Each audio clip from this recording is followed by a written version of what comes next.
And welcome to all of our lovely, incredible, talented friends.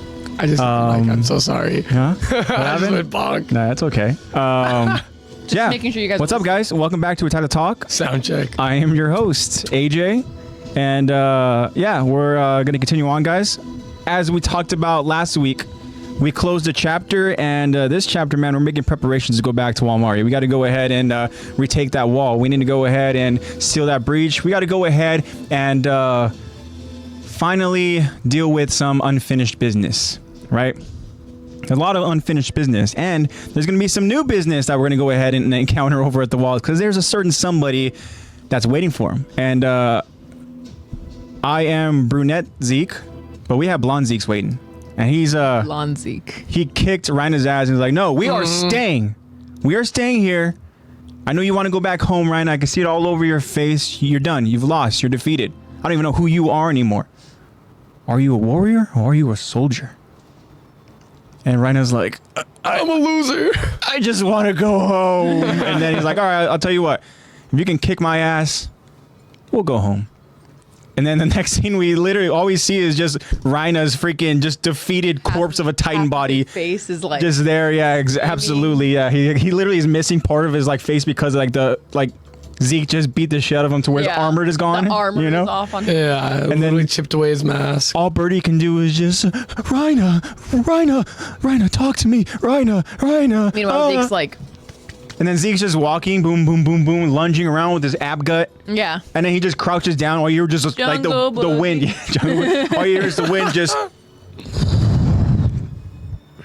And then just looking over. And as you look up, you see that terrifying monkey.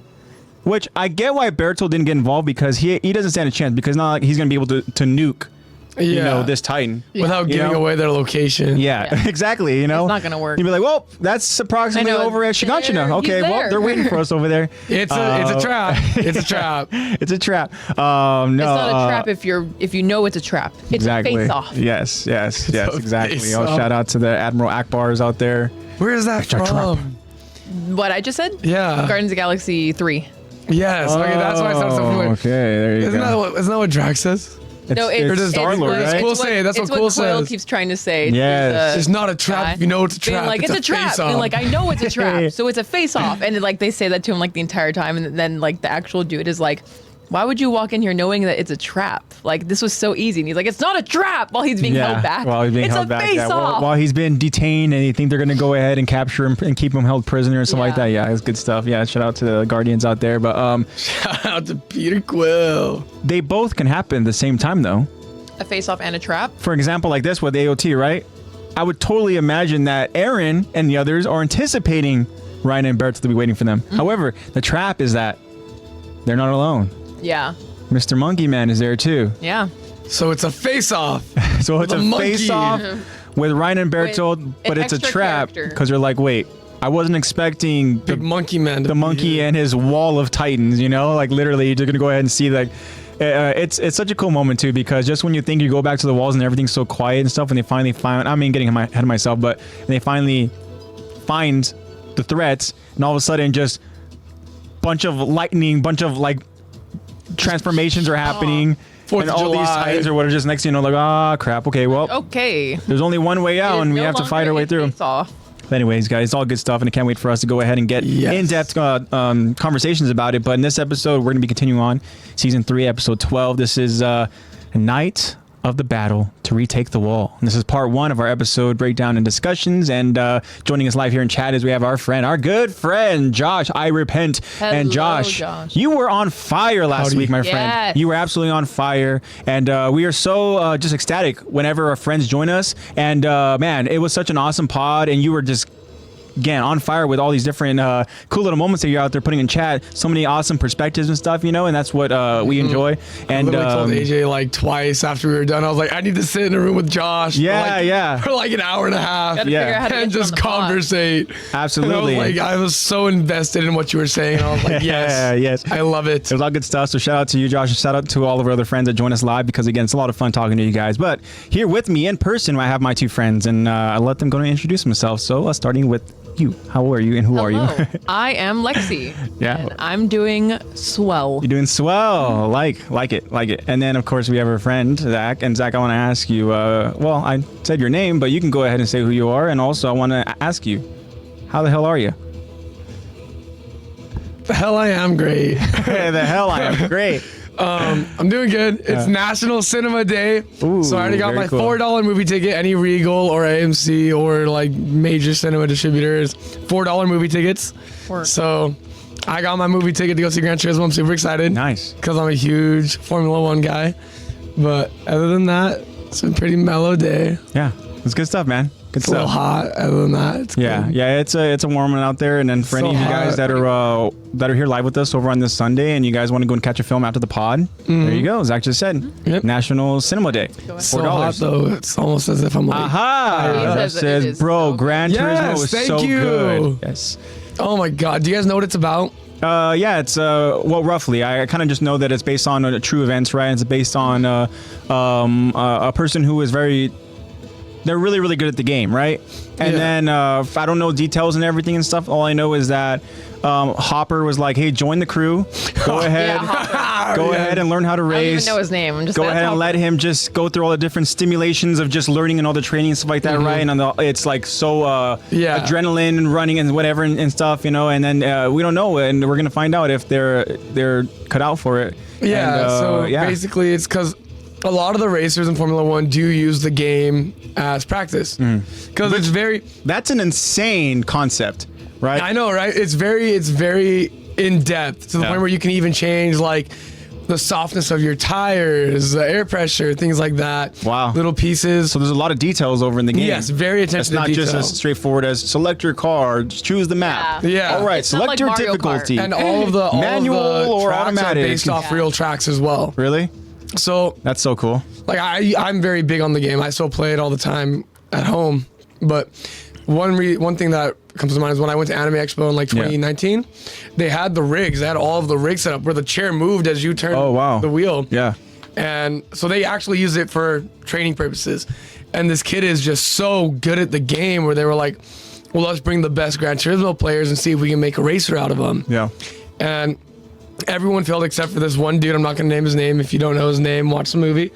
But you can go ahead and he actually passes that test and then he becomes a legitimate Formula One racer. Wow. Yeah, and he's actually really good at it too.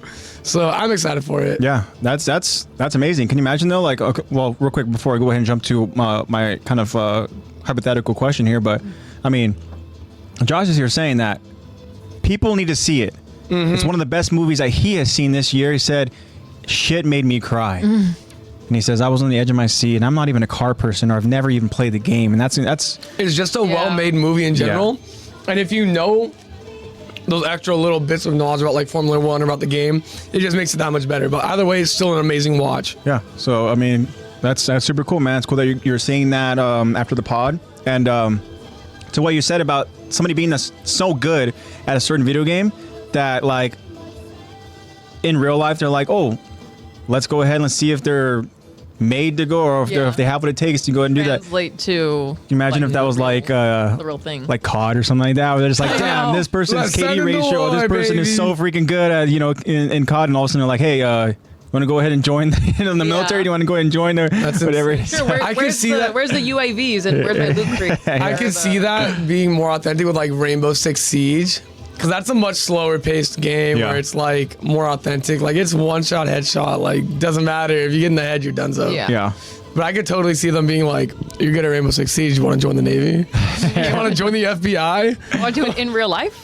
You know, it's funny. I've always thought about, like, we even kind of mentioned with over at the Anime Expo with Gran, you know, just racing games in general and stuff like that. Because you see them out there now and how technology is and stuff with gaming, especially over in arcades and stuff. They make it more, the experiences, they try to make it as real as possible, right? So then when you're racing and the car's moving, it even gives you the kind of like the sensations of the breeze and stuff, you know, and all that.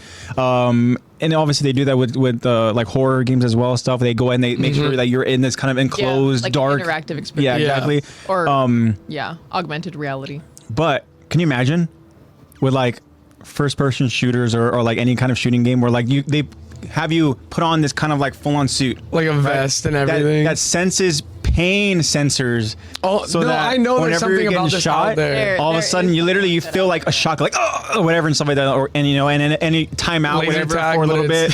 Connected to your pain my sensors. Gosh, like laser tag, it actually shocks you to where it paralyzes you.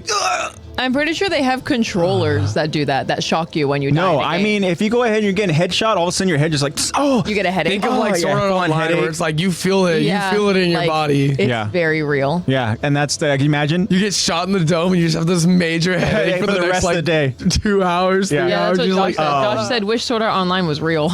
No, I do not. Yeah. Did you watch Sword Art Online? I wish it was real, where I could go in and out and not die, and not like have it stuck to my brain. I think we might have speculated this in the podcast, but I don't know if we had. Maybe we just talked about it kind of on the side stuff, like early on before we had the pod. But like, think about just if you were to do like VR, but if it was like legit VR and stuff, and again, you would have to obviously have stuff with controllers and stuff, as well.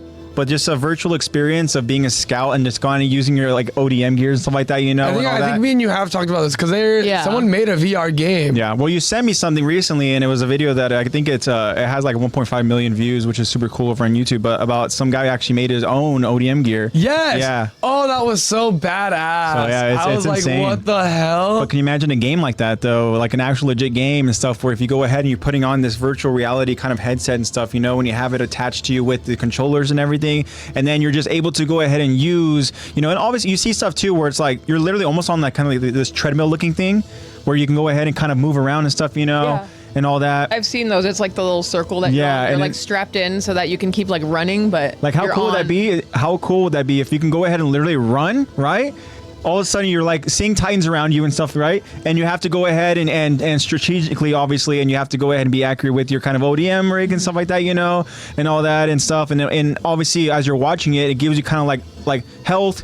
It gives you kind of like, how much fuel you have left and stuff, the durability of your blades and whatnot and stuff, like that would be incredible. And you had like cables and everything, so when you did use ODM gear, it would just lift you up, and you would be, oh shit, I suspend you and stuff like that, and all of a sudden you get to go ahead and kind of like, that'd be even cool. Like you're flying. Yeah, and then all of a sudden, and how cool would it be is, again, if you're out there, you're going, you're doing your thing, you're with your squad, and all of a sudden off the distance you see, oh shit, that's Captain Levi, and you kind of just there and stuff, and if it was like good graphics and stuff, that'd be so cool. It's kind of like how Disney does like their rides, but like it's just like this thing that just like it's just like on a swivel and it can move up or move down, and it feels like you're on a ride, like how they do with like that one Star Wars ride, or they do it with a couple of things. Universal, as well too. And at Universal, like if they did that where like you're not really moving, you're moving like a couple inches, but it feels like you're like soaring through the sky. That'd be cool.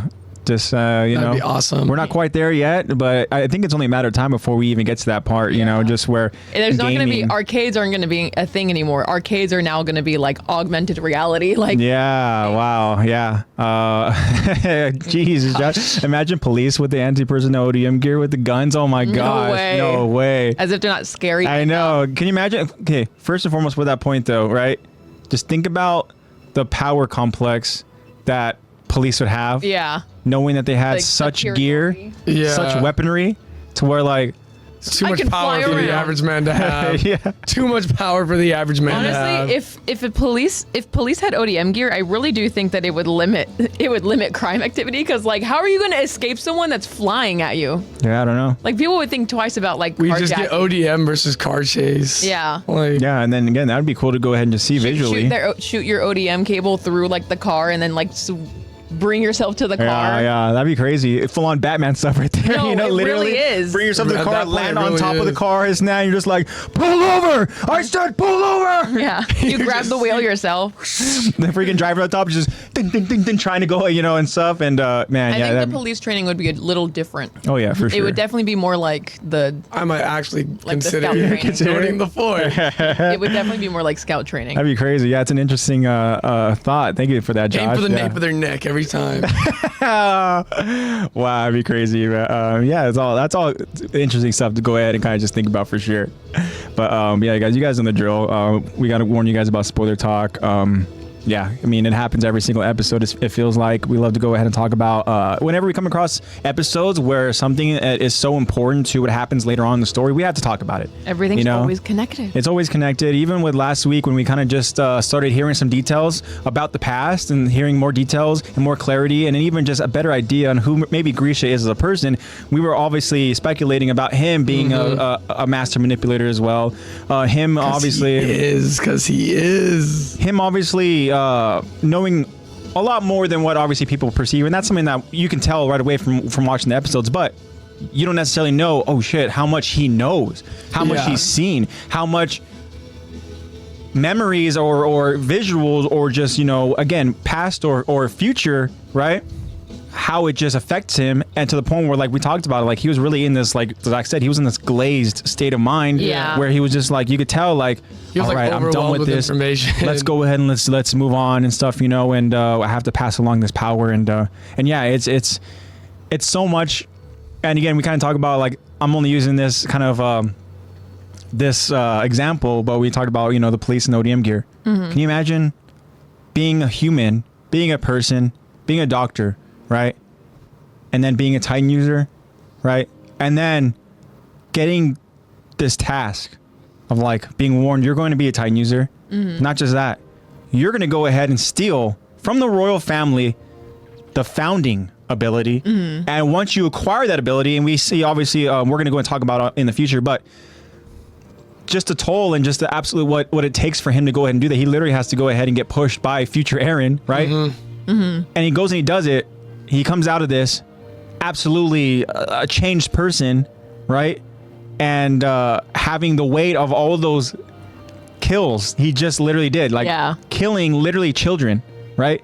Killing a mother, pulling an Anakin Skywalker, and then just how it changed him mentally, right? And that's when we even had talked about it. But it's like, man, let's not forget that before he even gets Eren to go ahead and do that transition, he had experienced that, like, what I just we talked about. Family and he had just seen Zeke, right? Yeah. And then one thing that I thought of this afterwards. Yeah.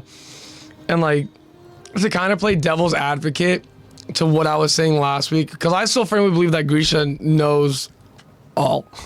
I feel like Grisha knows pretty much everything. But to play devil's advocate, he very well could have had that glazed look on his face when he got to Eren, because he was at the point where he was like, I'm just ready to die. Yeah. And also, can you imagine too, like I just lost my wife, and this is like my second wife. Devil's advocate, as in he did love Carlos. Like, I lost my second wife, I've lost my son, lost your will to just even live. I've lost my will to live.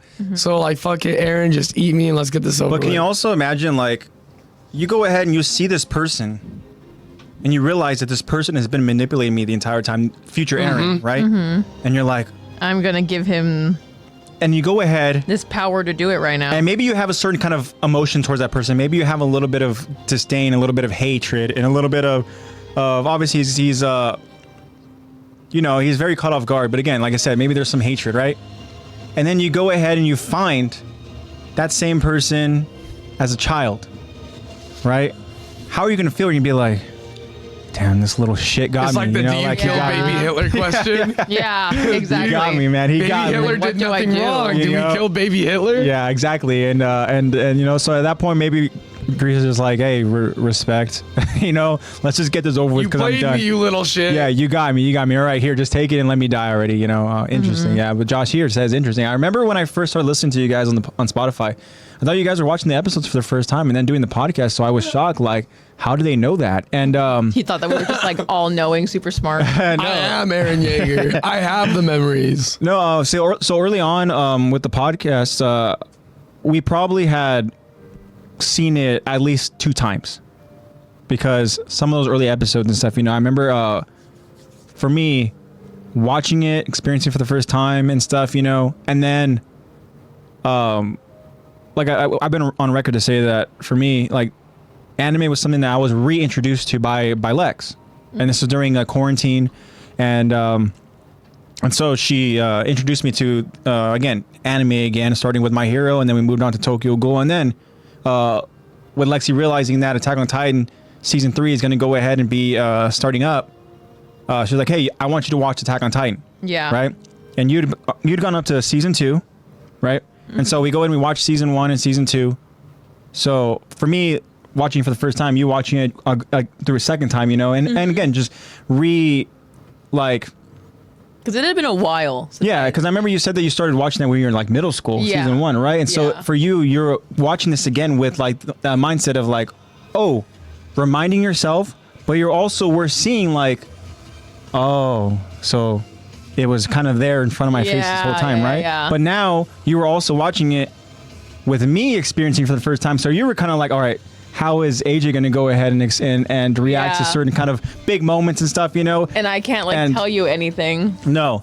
And then did he die? Did he die? Yeah. And be like, sucks on. He's dead. And then so we would go ahead and we got caught up over season 3. We started watching and stuff together, watching it live and stuff, and then and again all the excitement and stuff, and we were so in love with it and so invested that we're like, damn, all right, let's go and let's get Dad to start watching it and stuff. So next thing we're watching it with Dad, and then now I'm in that role with Lexi where it's like, okay, I got to go ahead and kind of keep it cool, not spoil anything, but I also want to see the reaction and stuff, you know, and see how Dad reacts to this. And then is really cool. And then we knew that we got Dad hooked as soon as he reacted to Aaron's death. Because Aaron was his favorite from the beginning. Aaron was his favorite. Aaron was his guy. And then as soon as we hear Dad do that, oh shit, that moment, like he's like, no way. Yeah.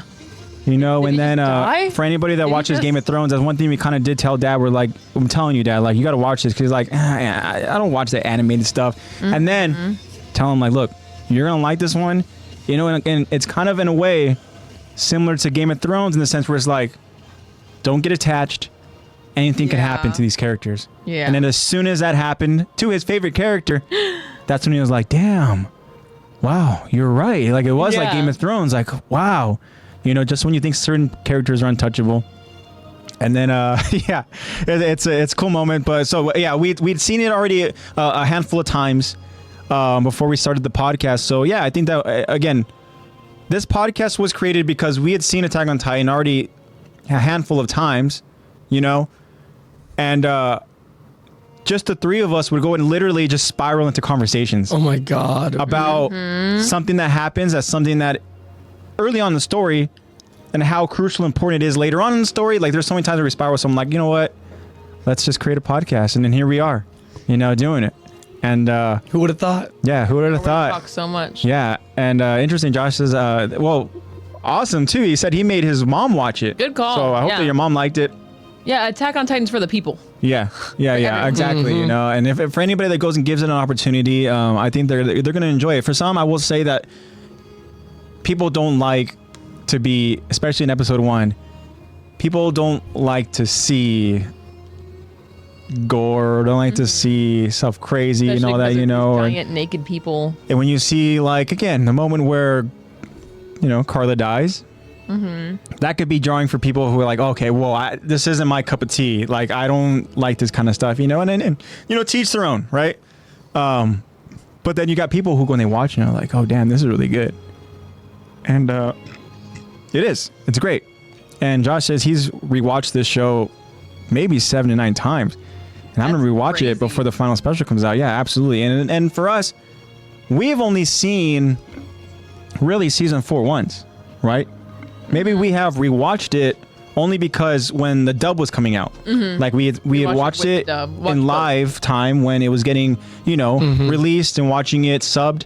But then when it came out dubbed, you know, we watched it and stuff, because for us, at least for me, you know, I prefer dub. Don't come at me. But that's only because I have a short attention span. That's only because I need to go ahead and... especially with Attack on Titan, you got to get every single thing in there. So if I'm too busy reading, I got to understand... You got to have the ultimate shotting gun, bro. Yeah, I got to understand like what's going on while he's saying it, the tone that he's using to say it, and like what is being... Like, I had There's a lot of emotion involved, you know, like you said. But also, too, for me, like... I can't be focusing over on words. I need to go ahead and really for and again, like you said, for this specific anime, you know, there's already and we're in so deep already with this that we already know just like the in and out and just the details of a lot of these characters and a lot of their stories and a lot of their developments and stuff, right? And what makes them and stuff, you know, to now to the point where I'm like, all right, one, I need to be seeing what is happening, what's changing, you know, these characters and continuing their story and stuff. You know, I can't be focusing over on the words, you know, but obviously at the same time, I can't let a few weeks go by and wait for dub. I need to go ahead and watch it. So, you know, it's like, okay, that's why I go ahead and watch both. And there's a lot of times for me when I see it dubbed, I'm like, oh, okay. Now, okay, you know, and stuff like that. Like, so, I understand it way more that way. Yeah. Josh says, I wish my friends loved the show as much as me. I would have loved to do a podcast, but this is just as good. Yeah. I mean, again, this is how this podcast was created, is because, you know, us just being, you know, huge fans of Attack on Titan stuff, you know, and just anime in general. Like, we would go ahead and talk about a lot of different stuff. You see, me and Zach, we go ahead and we talk about One Piece and stuff, you Everything. know. So obviously, I got to go ahead and give kudos over to Zach for introducing me to One Piece, and it took some serious convincing for sure. It took me a minute, but I chipped him away. It happened, and to the point where now here's where we're at. If you want to go ahead and show the camera I'm so excited. We got purchased and stuff, and something I kind of talked about, but off AJ's haul. But yeah, so I am at this point now where literally I have now manga and stuff that I bought. But wait, there's more. And then there will be more. There's one more that's arriving next week. The first box, right? The first box. Yeah, that one is Skypiea and Water 7, and the other one is what again? It is Thriller Bark to New Thriller Bark, New World. And so we'll get the volumes 1 through whatever coming. But what's crazy is this box set, Thriller Bark to New World, is absolutely fucking bonkers. Yeah, it's good stuff, dude. And again, you know, me and Zach, we go ahead and we try to work on just voice acting and stuff, you know, because we do aspire to go ahead and do that, and just acting in general. And so we've been doing My Hero Academia manga and going through a lot of different awesome scenes and stuff, and trying out a lot of different character voices. And so it's gonna be fun now for us to do both, be able to do My Hero and also like, hey, I want to do some characters over in One Piece. So just to go ahead and again kind of broaden our range of characters. So but yeah, so cool, good stuff, guys. You guys know we go ahead and we need to go ahead and talk about the Q&A and the poll.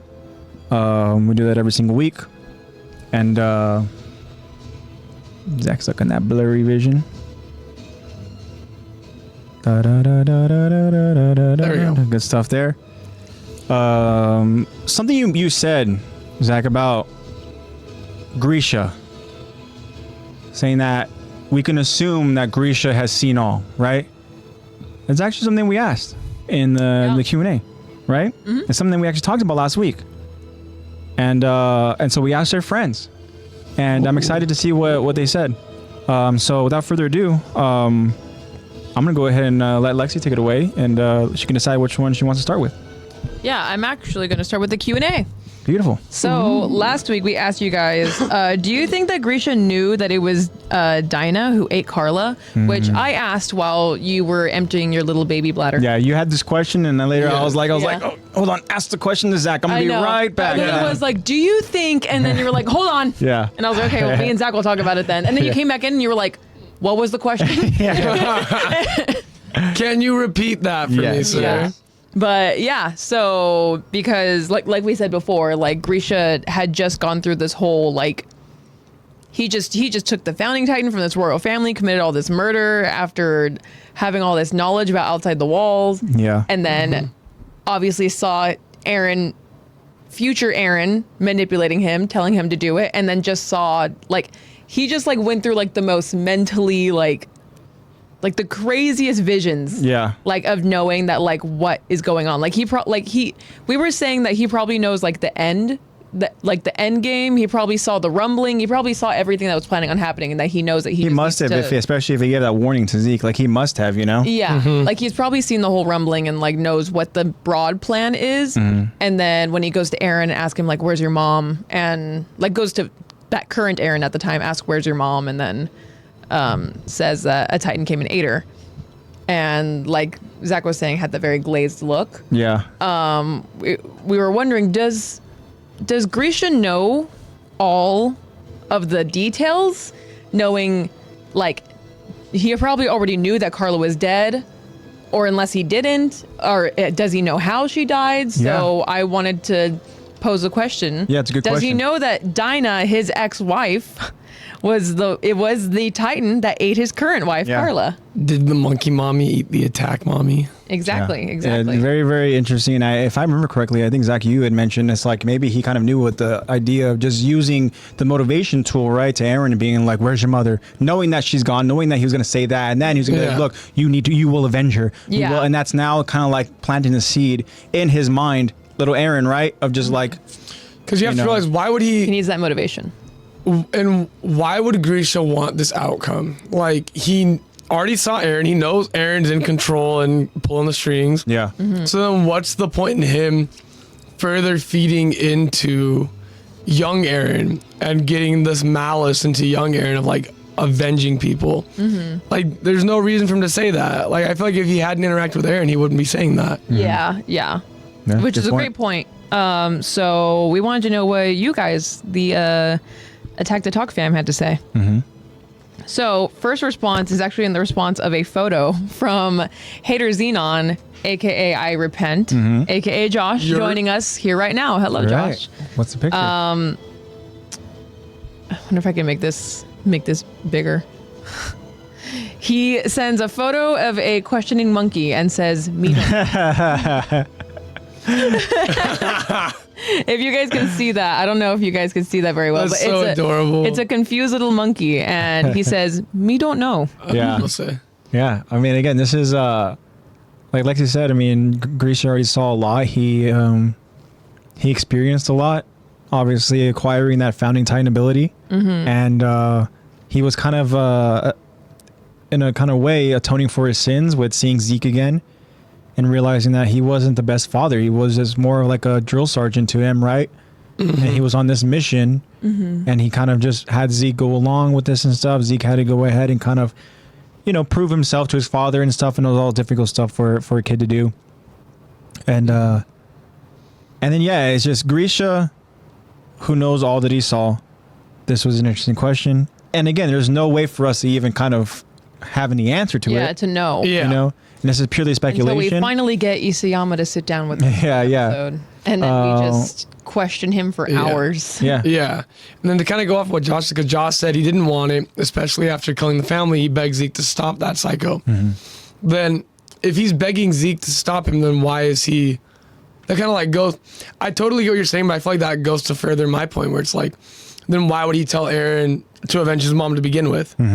Because that's what's going to set him on this path of, I hate Titans. Yeah. Then why give Aaron the power of the attack and founding when he knows he could stop it all by just not giving it to Aaron?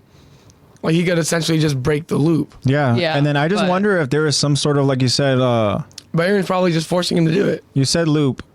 I wonder if there's some sort of, like, loophole to being the founding Titan and what it does to the person...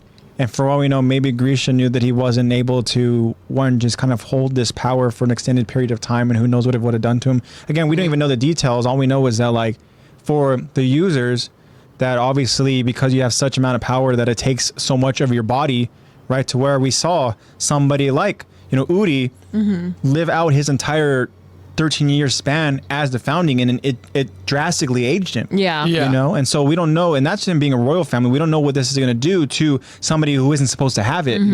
So and like again what with the Aaron, side effects could be. Yeah, and Aaron, I mean, he has just recently acquired this founding ability, and now he's like, obviously, very quickly trying to complete his plan. So again, we don't know what it's going to do to the body. We don't know what it's going to go ahead and do to you mentally as well and stuff, but that's what confuses me too about Grisha. It could be also that too, that like maybe Grisha saw older Aaron, who obviously already has both founding and attack. I was like, well, at least he knows how to use it.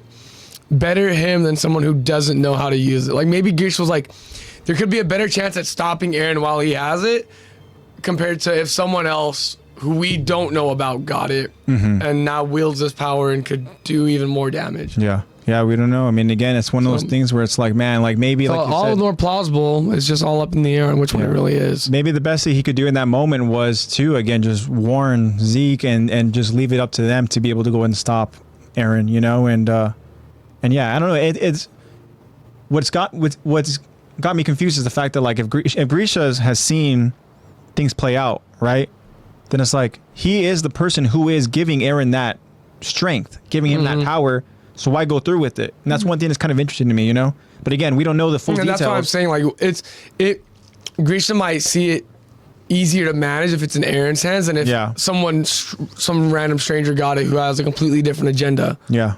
Or again, like for him, like why didn't he just keep it? You know, we don't know. I think he just wanted to die, in all honesty. Yeah. I think he was just, I don't want to do it anymore. I'm over it. I like that what Josh is saying in chat. He says he knows it's predestined, so there wasn't any point in going against it. It would happen no matter what. No matter what. And he also says what's driving Grisha entirely is saving Eldia. Eren doesn't give a damn about Eldia, just his people and destroying the outside land and wiping it clean. Yeah. Mm-hmm. Yeah. But maybe Grisha was like, there's no point. I don't want to go through all this anymore. It's already predestined. So yeah, I mean, there's no point in me trying to. I don't have enough fight left in me. As we go through Grisha's story, and I mean, we are going to go ahead and see that he has dealt with. He has, you know, he's lived a life of a lot of tragedy and stuff. Starting from when he was a kid, obviously losing his sister, to where, you know, he goes and he finds love, and then all of a sudden, everything, his home and his wife and people around him and his allies, they get, you know, ripped away from him, and then he goes into the into the walls and stuff, you know, he finds love, and then all of a sudden he realizes maybe it's an endless cycle of just whatever I do, no matter what I do, there's always going to be death around, you know, like no matter everything that I love, in one way or another, it's all going to get ripped away from me, you know, and yeah, and again, it's a shitty thing to happen to anybody, but he's not the only person. Obviously, we've talked about so many other characters that have lost significant loss, and poor Levi. Yeah, it sucks. But Josh, thank you for the response and for the funny picture. Yeah, thank you for. But Josh is explaining himself over in chat, so we are getting some answers from Josh. Yeah, yeah. Thank you, Josh, for joining us. So thank you for your response. Next, we have from Eden Bali. Hello, Eden says, "Nah, nah." Yeah. And then thank you for that. And then we have from Shiny Laurantis. He has 2 responses. Okay. Oh. They say, I think if he did know, he probably. Hold on, let me start that again. I think if he did know, he probably would have seen it through Eren's memories. And then their second response says, when he ate/made contact with the founding Titan.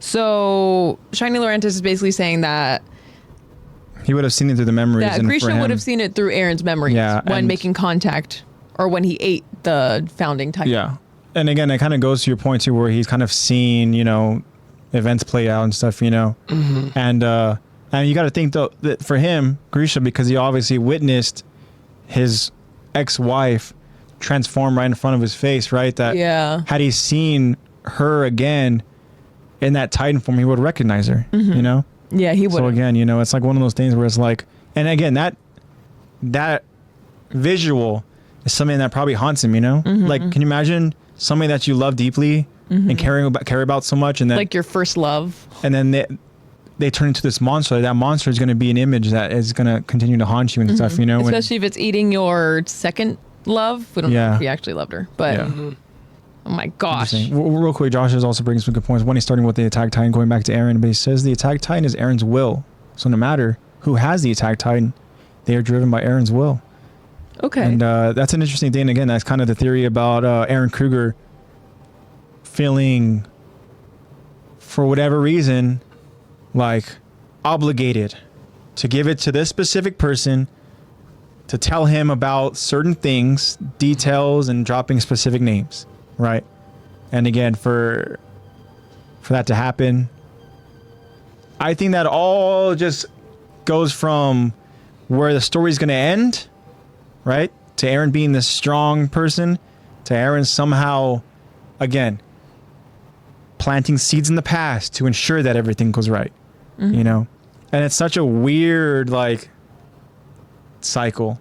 And quite frankly, it hurts my mind trying to go ahead and process I know. it all. Trying to go through all this. Going but on a loop. When you have to go all the way back and you have to go ahead and remember current events and how they play out and be like, okay. But they already know about those events, but they don't know about these certain events, but these events haven't happened yet, but they know that they're going to happen. And and then also to the last response that we got, Josh is saying that I think that he's only able, talking about Grisha, he's only able to see the future if the future holder allows them to see it. So Frida wouldn't be able to do that, in my opinion. Frida. Yeah, I don't know if Frida. Yeah, I don't think Frida would have been able to. But I think that maybe if specific people come in contact with the founding, that they are able to see certain memories that are meant for them. Pretty much Aaron is allowing. Yeah. I think, because I feel like Aaron is just like, the founding Titan is just like Aaron's, like, his memories, his thing, you know? Yeah, you changed Josh's mind. I take that back. Who knows? She is the founding Titan, an inexperienced one at that, but it's never really implied she did. Yeah, okay. Like, I take that back. Really, I totally see your thought process though there, Josh. Yeah, I don't think Frida would have been able to do it like herself on purpose, but I do think that maybe Grisha just being in contact with the founding himself, like, because it dates all the way back to before Aaron Kruger, and Aaron Kruger knew about Armin and Mikasa. Yeah. So, and then also too, let's not forget, even with and we kind of talked about it very vaguely and stuff and very quickly, but with Udi himself, you know, kind of explaining and telling Kenny about what's to come, and how essentially the world itself is going to burn, right? And it's like, we kind of talked about it. I'm like, okay, do you think this is him kind of warning because he has seen things? You know, again, it's like, we don't know what these characters are literally witnessing. We don't know if with he such actually power. had visions or if he's just It's all speculation, and stuff, you know, and seeing how humanity is really taking this world, right? Yeah, we don't know. Yeah, I'm the same way. I'm right there with you, Josh. We're right there with you. Yeah. We can go based off of just only the information that we're given. Right now, again, we're just speculating based off of certain information. We're not going to get answers and clarity about this because this isn't something that we ever see in the story. So for us to go ahead and speculate, it's fun, but at the same time, it can be a lot. Yeah, because then we like sit there and like, so many times throughout this podcast have we all sat here and talked in depth about something, and then like when we get another response or like another person in chat will mention something that like we all collectively were like, oh yeah, that's also a thing. Yeah. Oh yeah, and then that we're also like, affects it. fuck. Yeah, like there's this whole other element that we forgot that also matters to this. Everything we just came up with. Yeah, exactly. But thank you for that, So Shiny Laurantis. Thank you for your response. Thank you, Lo. Next we have from I Am Storm, LOL, aka friend of the show, Heise. Says, probably not. Homie already moved on and probably forgot all about Dinah. Damn. Damn. Because it could have been, I mean, that is pretty cool. That's that Jaegerist mindset right there. That is pretty cool. Everything in the past must die. But also, like, after she transformed, then he met Aaron Kruger. And then it was the whole plan taking off kind of thing. So maybe it was the whole, like, oh my gosh, I don't have time to like dwell on Dinah's transformation. I have to move on. There's this will. I have to plant this chosen one seed into Sodus's brain. And then I have to find a love, make babies or a baby, and then figure out who the hell Armin and Mikasa are. Yeah. Take this founding, like there was like a whole lot going on in his brain. You know what too? Something we talked about last week about Grisha loving Carla. Like that's one thing too, is like, again, this could be completely off base with where I'm going with this, but it's like, you know, he's told to make a family, right? We don't know the exact words. We're going to go ahead and talk about it. But he was given the instructions to go ahead, essentially have a family, find love, you know. Just start a new life. But he was kind of like, again, Grisha himself kind of feel compelled to go ahead and do this. We talked about it. He found Carla. He's like, okay, maybe whether he wanted to or not, you know, he's okay. I need to go and do this plan. Or he goes, well, I really like this girl. But was it love? I don't know, because he stopped after one child. Yeah. So, I don't know. Really was like, I'm over it. And I mean, Carla herself, from what we see over in the anime he stuff, just did the minimum that he had to do to start a new life. Yeah, she seems like she is a great catch. I mean, she obviously is a very caring person. She seems like she's a great mother. He literally had his first interaction with a woman and was like, I'm marrying that one. Yeah. That's the one. Yeah, and then so again, maybe that goes to kind of like we were talking about last week about him maybe like not necessarily loving her, and stuff. He's just kind of like, all right, we're getting married, all right, we're having a child. Boom, done. All right, I've done my job. I'll be in the cellar. Literally. He's like, I started my life. I'll be doing my science. Yeah, Ooh, Josh has some cool devil's advocate arguing. He said, Storm, aka Heise, got that Zeke mindset. But to play devil's advocate, why did he keep the picture of his past family and apologize in his sleep to them? Yeah, true. Yeah. I don't think those are the details that we forget about, though. Yeah, thank you. And again, exactly what I just Josh said. Sometimes we forget these things. A little encyclopedia. Yeah, but I don't think that I wouldn't say that it was moving on. It was just like following instruction. Right, because that is stuff that's over in the cellar, right? That they go and they find, and that's why they go ahead and they see that he had this whole other family, right? Yeah, so it was he did not forget about Dinah. He definitely remembers his past. And as a matter of fact, I'm sure he loved, like you said, first love. I mean, it's like, man, he had Carla, but I'm sure for him, that was Dinah his life. was always the love of his life. Yeah,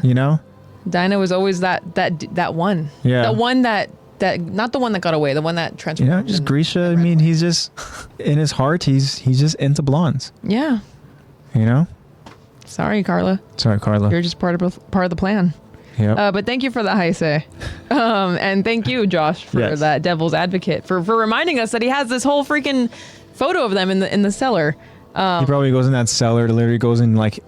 Looks at the picture and just cries to himself and stuff, He's probably like, man, fuck that kidney.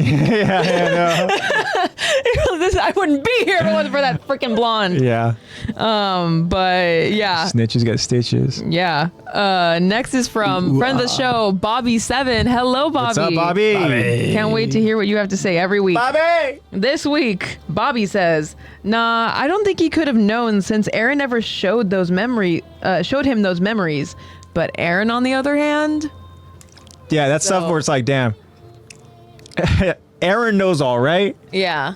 So can you imagine being like... Realizing is like, oh. So... My dad's ex-wife killed my mom. Mm-hmm. Great. Yeah, I never even... considered the fact that, like, looking Aaron at Zeke, knows that happened. Zeke, you're just mad because my mom ain't your mom. Yeah. Like, I didn't even consider how, like, Aaron feels about that. Yeah. He's probably just, like... numb. He's probably just like, he doesn't realize everything that I've gone through in my life. Yeah, of course it would happen that way. Absolutely. Of course it would happen that way. Thank you so much for that. I feel like he doesn't know that information until he, like, kisses Historia's ring or whatever. That whole thing goes down because he didn't know when he saw her again, like saw Dinah in her Titan form again. Yeah, just over knew now that in the open field, right? They're over in the plains and stuff with him and Mikasa. Yeah, he like doesn't know then, and then I think it's just like slowly throughout the end of season 3 when he starts getting more of the memories. I think maybe that's when he realizes, but he also sees a lot more, like the rumbling and everything. That's when everything completely changes. Yeah, that's going to be an exciting episode to talk about. Do you think though? Okay, this has potential to spiral. Okay. When do we not? But do you think that Aaron somehow, again, he's able to go ahead and manipulate things to happen to where it plays in his favor, right? Mm-hmm. Do you think that somehow Aaron made it to be that of all Titans to show up over in that field to go ahead and have him for the first time unlock that coordinate ability? Do you think that future Aaron, I don't know how, I don't know the details. Aaron does some trippy stuff, but made it be so that the Dinah Titan is the one that appeared to Aaron and Mikasa over in that field so that they're able to survive and escape. So that, because think about it, the odds are that for that Titan of royal blood, right, to show up there, right, is very, very slim, right, compared to all the other Titans that were around. Yeah. Now, see, Josh is there. No, it's too perfect to be a coincidence. Yeah, right? I agree. Somehow this was planned. I don't know the details. I don't know how Aaron does it, but yeah, somehow he knew that in this moment he needed a lifeline. He needed Aaron, little Aaron, his little self to be able to go ahead and unlock some ability and potential, right? And yeah, I mean, I don't know. I completely agree. I agree with Josh too, saying that's a dub theory. Yeah, I think that Because the odds again. I feel like that's true. Yeah. That literally Aaron everything somehow- else around him. Everything else around, yeah. See, when we go into details like that about how, you know, for Aaron, spiraling. Does this mean that Hannes was faded? Yeah, and unfortunately, I think with Aaron, he has that mindset. Where future Aaron definitely has that mindset. You know, child Aaron, definitely not. But future Aaron is very much with that kind of Commander Erwin mindset, where it's like, in order to get one step closer, there has to be casualties. In order for me to go ahead and attain my goal, people have to die. You know, and I think he has to know too.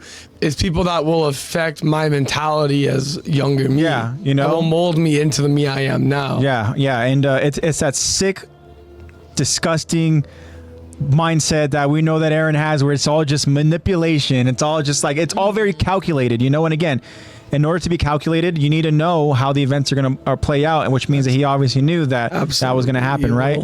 But I think it's just too much of a coincidence. And again, for everything that's happening around that little Aaron at that point, where literally you have Titans that are swarming around you. You have the armored Titan, which is in front of you. You have literally your commander who has just lost his arm. Yeah. Right? You have people around, like your allies. Remember, we see like John himself. John is passed out. He got and knocked Armin out. is just Armin is holding him literally against a rock, just trying to go, and he's panicking, right? Like Mikasa's injured. There's so much that happened that went wrong, which means that future Aaron literally probably had to go ahead and do what he could Step in to make sure that at least Aaron, Armin, and Mikasa survive. Yeah. You know, yeah, exactly. Josh said also Mikasa's injured. Yeah.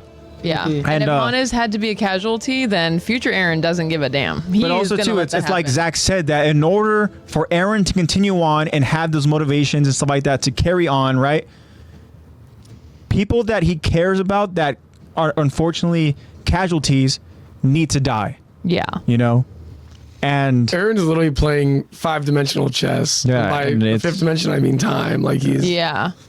And it sucks, you know, because we talked about it. We literally, when we talked about this episode and we saw Hannes died, I literally had tears in my eyes. Yeah, because just talking about it, you know.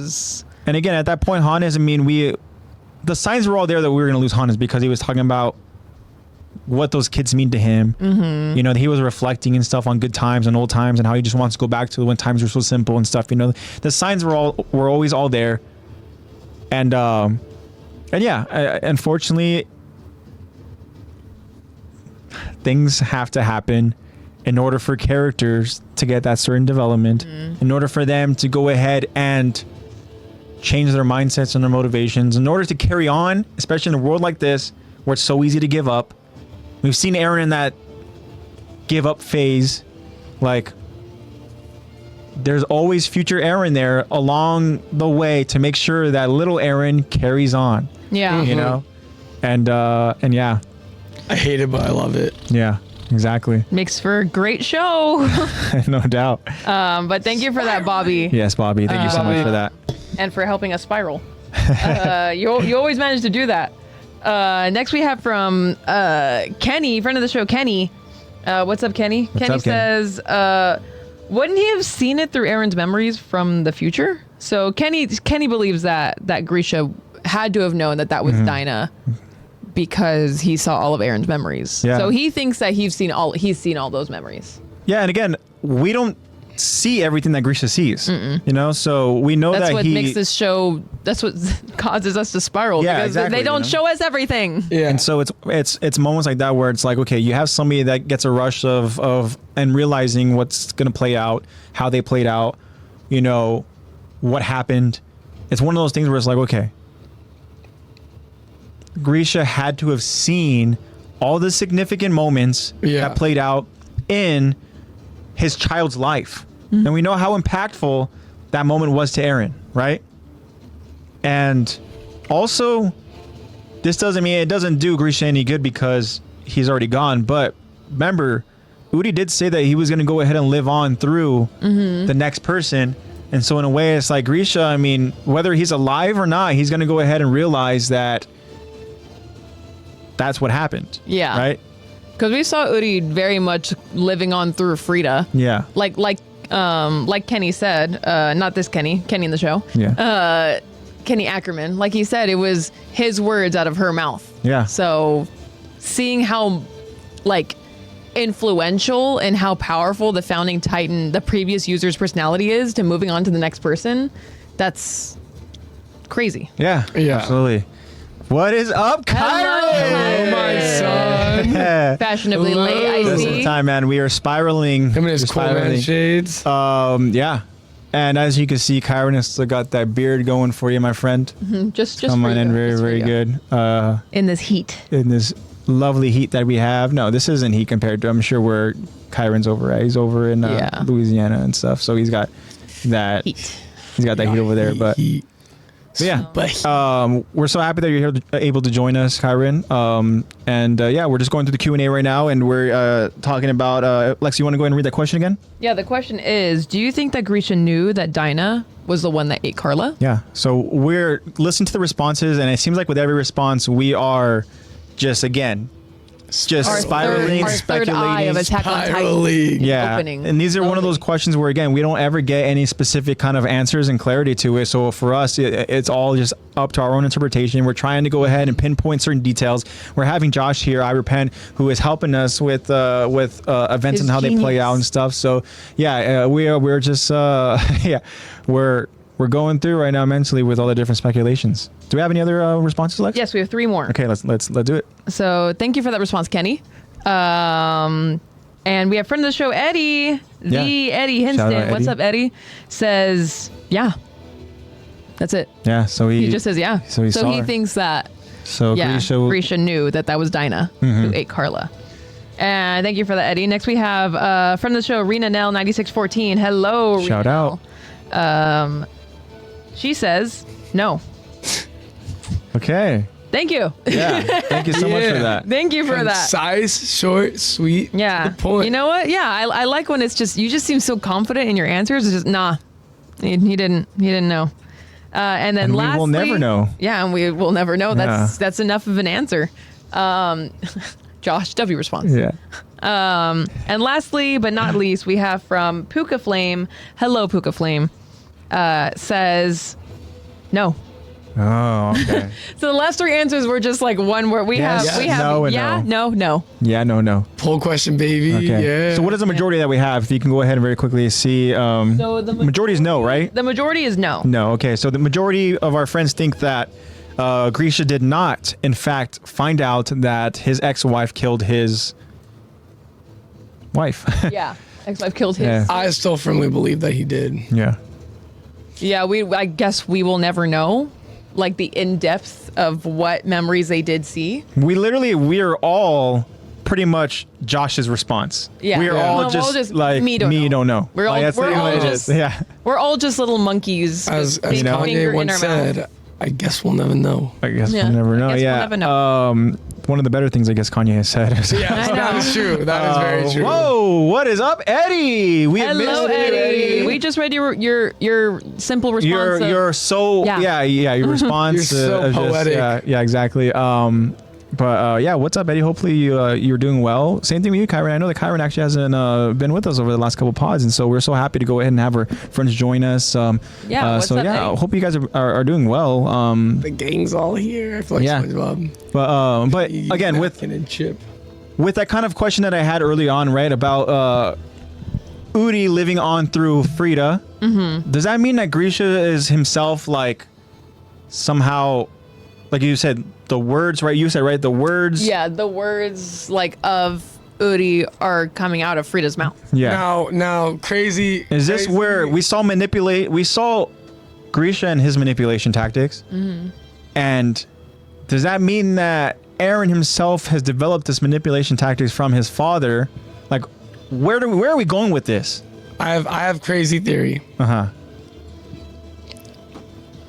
It got to the point where, so after Grisha talks to Zeke,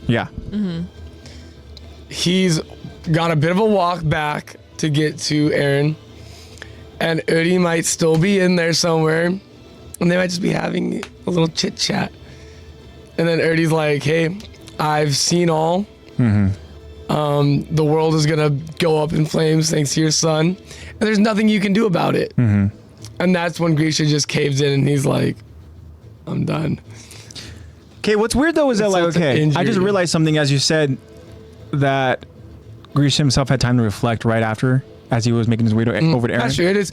No, Josh is right. It is the will of the first king. Yeah. Which, in one way or another, is still the Uri we came to know. But the first thing that we see from Grisha, at least in the events that take place afterwards, is that he calls out to Keith. Now, is that just, again, by coincidence? Through his travels over back to go ahead and get his son, he happens to stumble upon Keith. I feel like it isn't a coincidence. I feel like nothing is ever. Does Grisha nothing's a coincidence. Go seek his old pal Keith? I feel like now this is where we're gonna go full circle. Yeah. I feel like he does do that because Keith needs to be there to have that conversation with Eren that we just went over last episode in Bystander. Because he knows that Keith is going to be the one to find Eren to go ahead and take Eren back to where, you know, they were staying over in that refugee place, that camp. It's interesting. Everything is connected, and it's all meant to be. Yeah. It's all fours. Yeah. Oh, damn. Yeah. It's crazy. Josh says everything that's a coincidence should be blamed on the AttackOnTitan. Exactly. Yes. At this point, it should all be blamed on Eren. It's always just if it's a coincidence, it's too good to be true. It's because Eren made it be. Yeah. There's no coincidence. Yeah. Eren made Dinah eat Carla.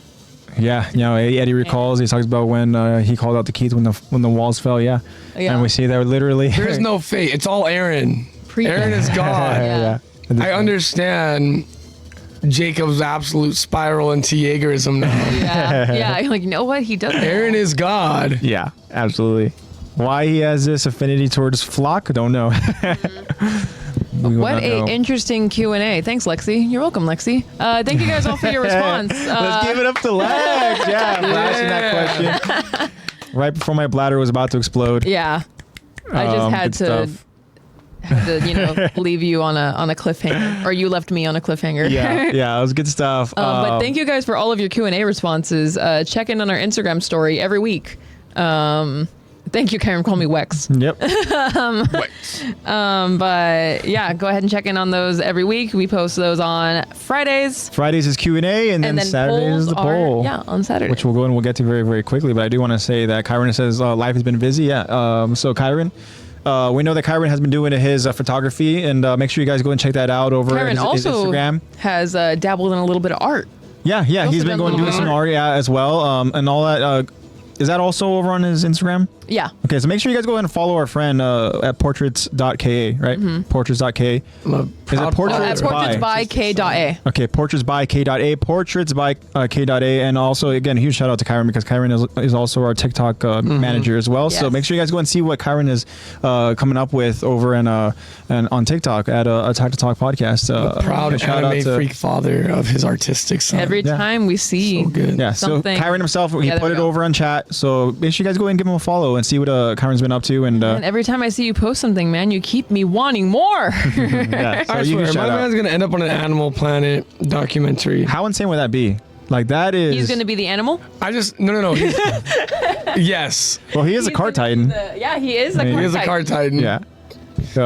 No, I went to look through his pictures and I was like, they're so good. Yeah. There's one that I think didn't Kyron say that it was his favorite photo that he's taken at that point, where it's like literally captured a moment with a rabbit or something like that, or it's an animal, a little animal, and it was like he does do a lot of animal portraits and they're all really good. Like he posted this reel of showing like how it started and how it's going and everything, and like from where he started to now, like even just like in like a year, like he's already improved so much in his photography. Yeah. And like it looks. And again, that really takes just determination. It takes consistency, and right. It was the rabbit. And so I mean, in order to go ahead and continue that, that rise and stuff and all that. Takes reps. Talking about this one, right? I think so. Yeah, it's a rabbit, right? Yeah. Oh, it's so good. It was a rabbit. Yeah. He's saying, you're gonna make me cry. Well, Kyron, dude. Sorry, I got lost. I literally got lost in Kyron's photos right now. We see you putting in that work, man, and we gotta respect it. Yeah. So shout out to Kyron. I'm hiring Go Kyron ahead and check him out. His his username portraits by K.A. It's right there in chat. Go ahead and check him out on Instagram. Doing my wedding photos, Kyron. You ready? No, Kyron, you want to do my graduation photos? But yeah, thank you guys for answering the Q&A. Next, we have the poll. What do we got this week? For the poll, last week we asked you guys, which commander would you not trust with your life? And then we asked this because last week we talked about Commander Sodus, thinking that he could do an amazing job as a commander, right? Because the previous commander was a guy who just pretty much didn't care. He was just like, all right, they were making no progress whatsoever. And then so when Keith was himself promoted and won, he didn't obviously get the attention that he wanted, right? From the person that he wanted, I should say. He got attention, but... Not from... He wanted recognition from one person. Yeah, and then so he realized very quickly that, oh, shit, it's a lot more difficult to be the commander, you know, than I thought. And then we see through his travels, whenever he comes back, there's death, right? And then so, in saying this, I fully expect him, right, to be last. And so I'm excited to see who our friends trust with their lives, right? And where the votes lay with the other rankings here of our contestants on who we don't trust per se, you know? Because Josh himself says that Erwin is the easiest option, right? To trust with your life, I guess. But Erwin also isn't afraid to go ahead and use his scouts as pawns per se. Yeah. You know? So you can trust him. Yeah, he'll go ahead and he'll make sure that you accomplish whatever the task is. He's going to give you that motivational speech for sure, make you run through a wall. But sometimes that wall is a Titan. you know? So sometimes. And that Titan is hungry. Gotcha. Josh is clarifying, saying, I'm sorry. He says, no, I meant to not trust your life. So you would go ahead and trust Sodus with your life more than Erwin. Interesting. Especially knowing that Erwin was a squad leader that didn't have any of his squad members die. Interesting. And then he became commander and was like, oh, they're pawns. Yeah. They're pawns. I'm no longer a pawn. I'm the king. Okay. Well, the options that we have for you guys is Keith Sodus, Erwin Smith, Hanji Zoe, and Dot Pixis. And those are all the commander options that we've given you for this I still poll. can't believe that his name is Dot. Yeah. Dot. Name my son Dot.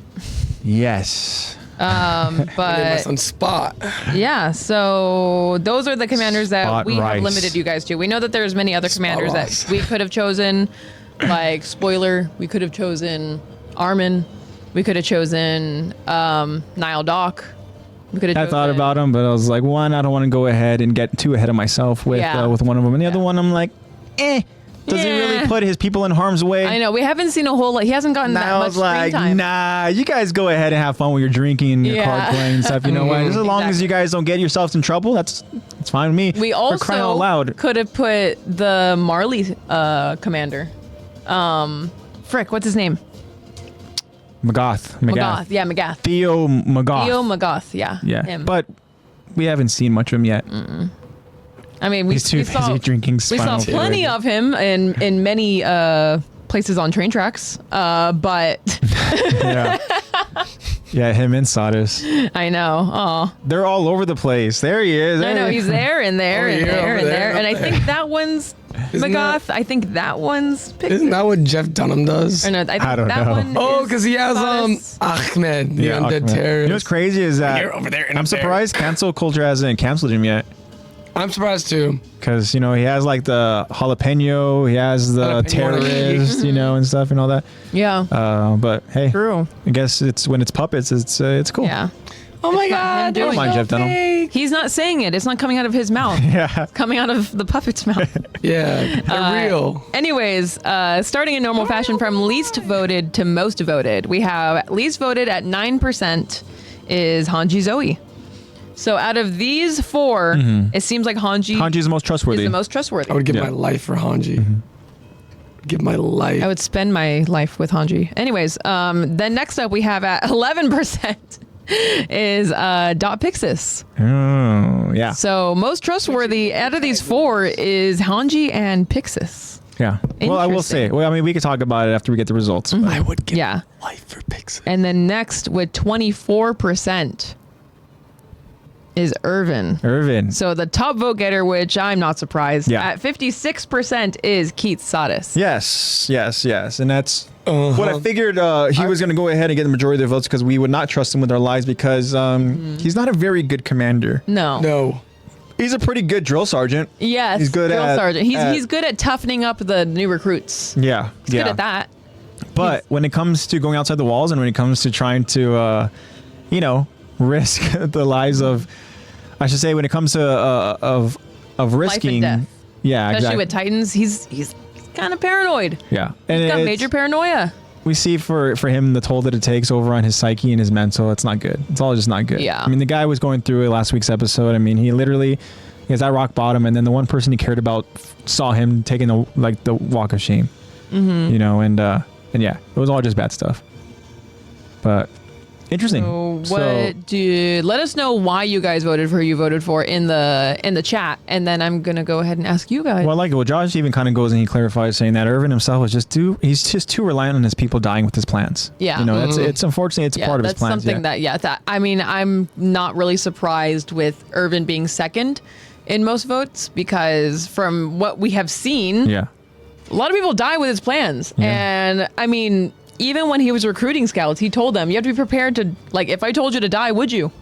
Yeah. And that's just how his plans roll. Literally, you're nothing more but pawns for me, and if I need to sacrifice you need to be okay with that. He holds the whole, like, humanity as a whole, the whole idea of saving humanity way over his scouts' lives. Yeah. He doesn't mind. He has no problem sacrificing lives for scouts who voluntarily came in to be a scout. No problem at all. Volunteering their lives up for the sake of humanity, for the sake of getting to that cellar and getting answers. That's true. And we have our favorite Jaegerist joining us. We have Heise who's here with us. What's up, Heise? Heise is here with us over in chat. Heise. We love seeing our friends joining us. And Heise, hope you're doing well, my friend. But let us know how you voted on the poll question. This is an interesting poll question only because I knew who was more than likely which two characters were going to get the most votes, right? Mm-hmm. And so I was excited to go ahead and see which character do we trust the most. And so that comes down to, for me, Pixis and for Hanji. So I want to ask you both, okay? Because you would obviously go Hanji, right? Do you trust Hanji more or Pixis? I think I would go with Hanji because I think that Pixis has a very great intellect when it comes to, like, I love the way that he approaches like commanding. It's very logical, it's unemotional, and he just does what needs to get done. But he does leave a little bit of the plans in, like, he leaves a little bit of the planning, and he leaves his scouts in the dark for what the plans are, is what I'm trying to say. And I feel like Hanji, because she's emotional, I can relate to her more, and I would trust her more because I would understand her reasoning for what she's doing, rather than Pixis being like, "You're going to do this," and I wouldn't doesn't understand necessarily his emotion. force his soldiers to go ahead and do certain things. But I mean, Erwin's the exact same way. Erwin holds his plans to his chest. Yeah, and if Hanji was telling me what to do, I wouldn't really argue, because I think I would understand. It would help me, the way that she approaches things, I would relate. It would help me to relate to her more and her reasoning to why she's doing these things. Okay. I also just really like Hanji. I'm also pretty biased. Yeah. I also love Hanji. There's nothing wrong with that at all. I mean, Hanji, she's a great character. What about you, Zach? I'm going Pixis. Pixis? I love Pixis. Okay. Because, and now look, I do love Hanji. Hanji is like my second. But that's just because Hanji can tend to be sporadic and very rash, which isn't a bad thing. It's just I'm very much more on the Pixis side, where I'm more logical. Like, I like to think things through, and I don't really care if I know that the guy leading me is like me, where he likes to dive into it and think of a billion possible options. Then I'm just like, whatever he says, I'll do it, because I'm sure he thought about everything. And if it means I don't have a high chance of survival, then whatever. I know he's got a reason for it. True. Yeah. Oh, Heise says that he voted for Pixis because the top guy in the picture wasn't listed. That would be Quixotis. So who you meant to vote for was Quixotis. Yeah, and that's who you'd want to vote for in this sense, right? Because again, you're talking about which commander you don't trust with your life, right? Yeah. So he doesn't trust Keith, so he's in the majority.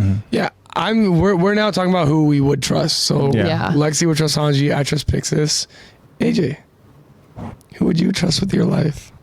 Well, my reasoning kind of has layers to it, where it's like, okay, for me, I like ogres. if my life is involved with this, right, then I'm choosing Pixis because that means I'm not a scout. If that means that if I'm choosing a commander to go ahead and trust and I choose Hanji, that means I'm out there outside the walls, right? Okay, you're thinking no. What do you mean? No, take it at face value. I like. No, like literally, if I'm trusting, right, Commander Pixis as my commander, that means that I am a garrison soldier, right? Let's just pick up Pixis and put him in the scouts. Oh, we picked him up? We picked him up, put him From his head, like a claw? Yeah. Yeah. We From his grabbed that bald big head. bald head, Yeah. picked him up, and Interesting. put him in the scouts. Wow. Now Well, they're all scouts. And he was happily willing to do it because it was a giant lady Titan actually that picked him up. Yeah. Put him in the scout. And she said that she'd sit on him if he succeeded. Okay. Yeah. Some motivations for sure. All right. Well, now AJ that I'm needs a thinking lot about of that here- hypothetical to think. Now that I'm thinking about that, right? About and then the sexy lady Titan? You just I plug. just took his world and literally picked it up and moved it somewhere else. But here's the thing, though, is that like, he's my commander, right? He got picked up, and I'm a soldier already. So And they picked pretty you up much, too, and they put you in the they scouts. pretty much are like, okay, somebody else is getting promoted now. So now somebody else is my commander now. No, they took. 'Cause you They just took. took- No, you they just- took all their scouts with them. AJ's very simple answers. He wouldn't join the scouts. Did you? Yeah. Did you? AJ's did you was I club, plead the fifth. pluck, or did you go ahead and scoop? Scoop. Yes. Scoop. Scoop. Were you guys scooped? You scooped my commander just- and all my soldiers? Yeah, everyone And with you. and- And you. And You're we're in now there. being forced to go ahead and be scouts. You're a scout. Congratulations. Who's your commander now? I'm still being loyal to Pixis. I'm a loyal guy.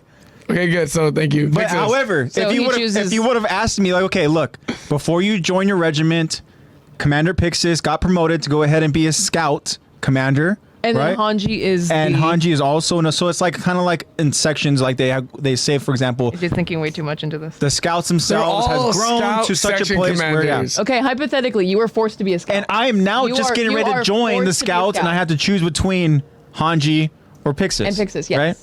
Or honestly, or any other commander, but I feel like those two are the ones that you would trust. the most. I'm not choosing any of those other commanders. Those guys are all not worth my time. Well, I'm looking at the playing field here. And I'm like, okay, since I'm outside Oh my the God. walls, right? I just need Who's the answer. gonna I help just need me? you to say a name. Who is gonna let's help just me? let him But spiral. you're asking me, right? And I don't get to explain myself. I asked you guys about explanations, and now Lexi's like, just give an answer. I don't get to explain myself. What is this? Because your Is this a explanation- democracy? Your Is explanation. this a democracy? Cheating. Sir, Is this a This- podcast where we can Oh. talk about our thoughts? my cheeks. Can I hurt. talk about my stuff or what? I'm the host. I'm the He host. just mutes our mics. This is my Guess show. what? Only I talk. He just brings down the volume on everyone else. I will not be silenced. Oh my gosh. Holy crap, that's a lot of I'm text. looking at the soldiers involved who are going to be fighting alongside me, and I see that, oh shit, I got Armin over there, oh shit. Can you guys I click got that? Jean over there, oh shit. I got Mikas over there, I got Sasha over there, I got Connie over there. Guess what? I'm going over there too, Hanji. I'm joining your team. That's what it is. Can you guys clip that? And guess Rant, what? Can we please? get that? People please? love my rants. Can we get that on Love the TikTok, it or Kyron? hate it, Lex. Kyron, can we get that on the TikTok? Love my rants. They love it. You almost went Krusty the Clown there. Yeah. It was like a Shiggy Krusty mix. Yeah. Like Shiggy and Krusty the Clown. I was waiting for the Love that. violence. Hey. Violence only means more violence. That was good. That's what it is. And that's my answer, and that's my explanation. All right. Hanji, thank you. Thanks. So he chose Hanji. Oh, my cheeks hurt. Eddie has given us a paragraph. Oh, Eddie says, but Erwin made a great choice choosing her as his predecessor. Pixis is more experienced and gives out orders well planned. And I would choose Keith. I would say Keith was more of an emotional leader, and that played a role with his leadership skills that affected him in more of a bad way than a good way.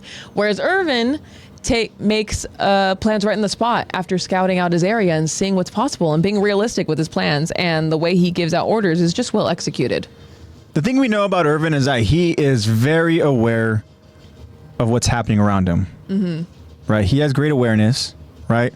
he's very He has- perceptive. Yeah, I mean, the thing with Sardis, I mean, it's he thought that he was going to be good at the job. Mm-hmm. he was already the commander in his mind, right? He's like, I could do this. I could do this better than anybody. I need to get promoted. But also there was a selfish intent of like, oh, but when I get promoted, Carla's she's gonna like me, right? Yeah. And he is not thinking about all the details involved. He's not thinking about what it takes to go and be a commander. He is not focusing over on the important issues here. He is lusting over a crush and her attention, right? Yeah. And so when he's like, all right, cool, I got promoted in this public, ceremony. And then, guess what? Wait. Chicken butt. I don't see Carla in the crowd. Huh. Wonder where she's at. Josh. And then he goes and he's like, oh shit, guess what? She's getting married. What? She's getting married? Yeah. And then he's still stuck being the commander. Now he doesn't have her attention, right? And then he goes outside the wall. They, He just did it for the clout. What a clout chaser, man. That's what it is. Yeah. Like Josh says, he took the commandership thinking, this is for the bitches. Did it for the PMF, bro. Mm-hmm. But is it bitches though, or is it one bitch? Just one. Yeah. And I don't think he even defines her as a bitch.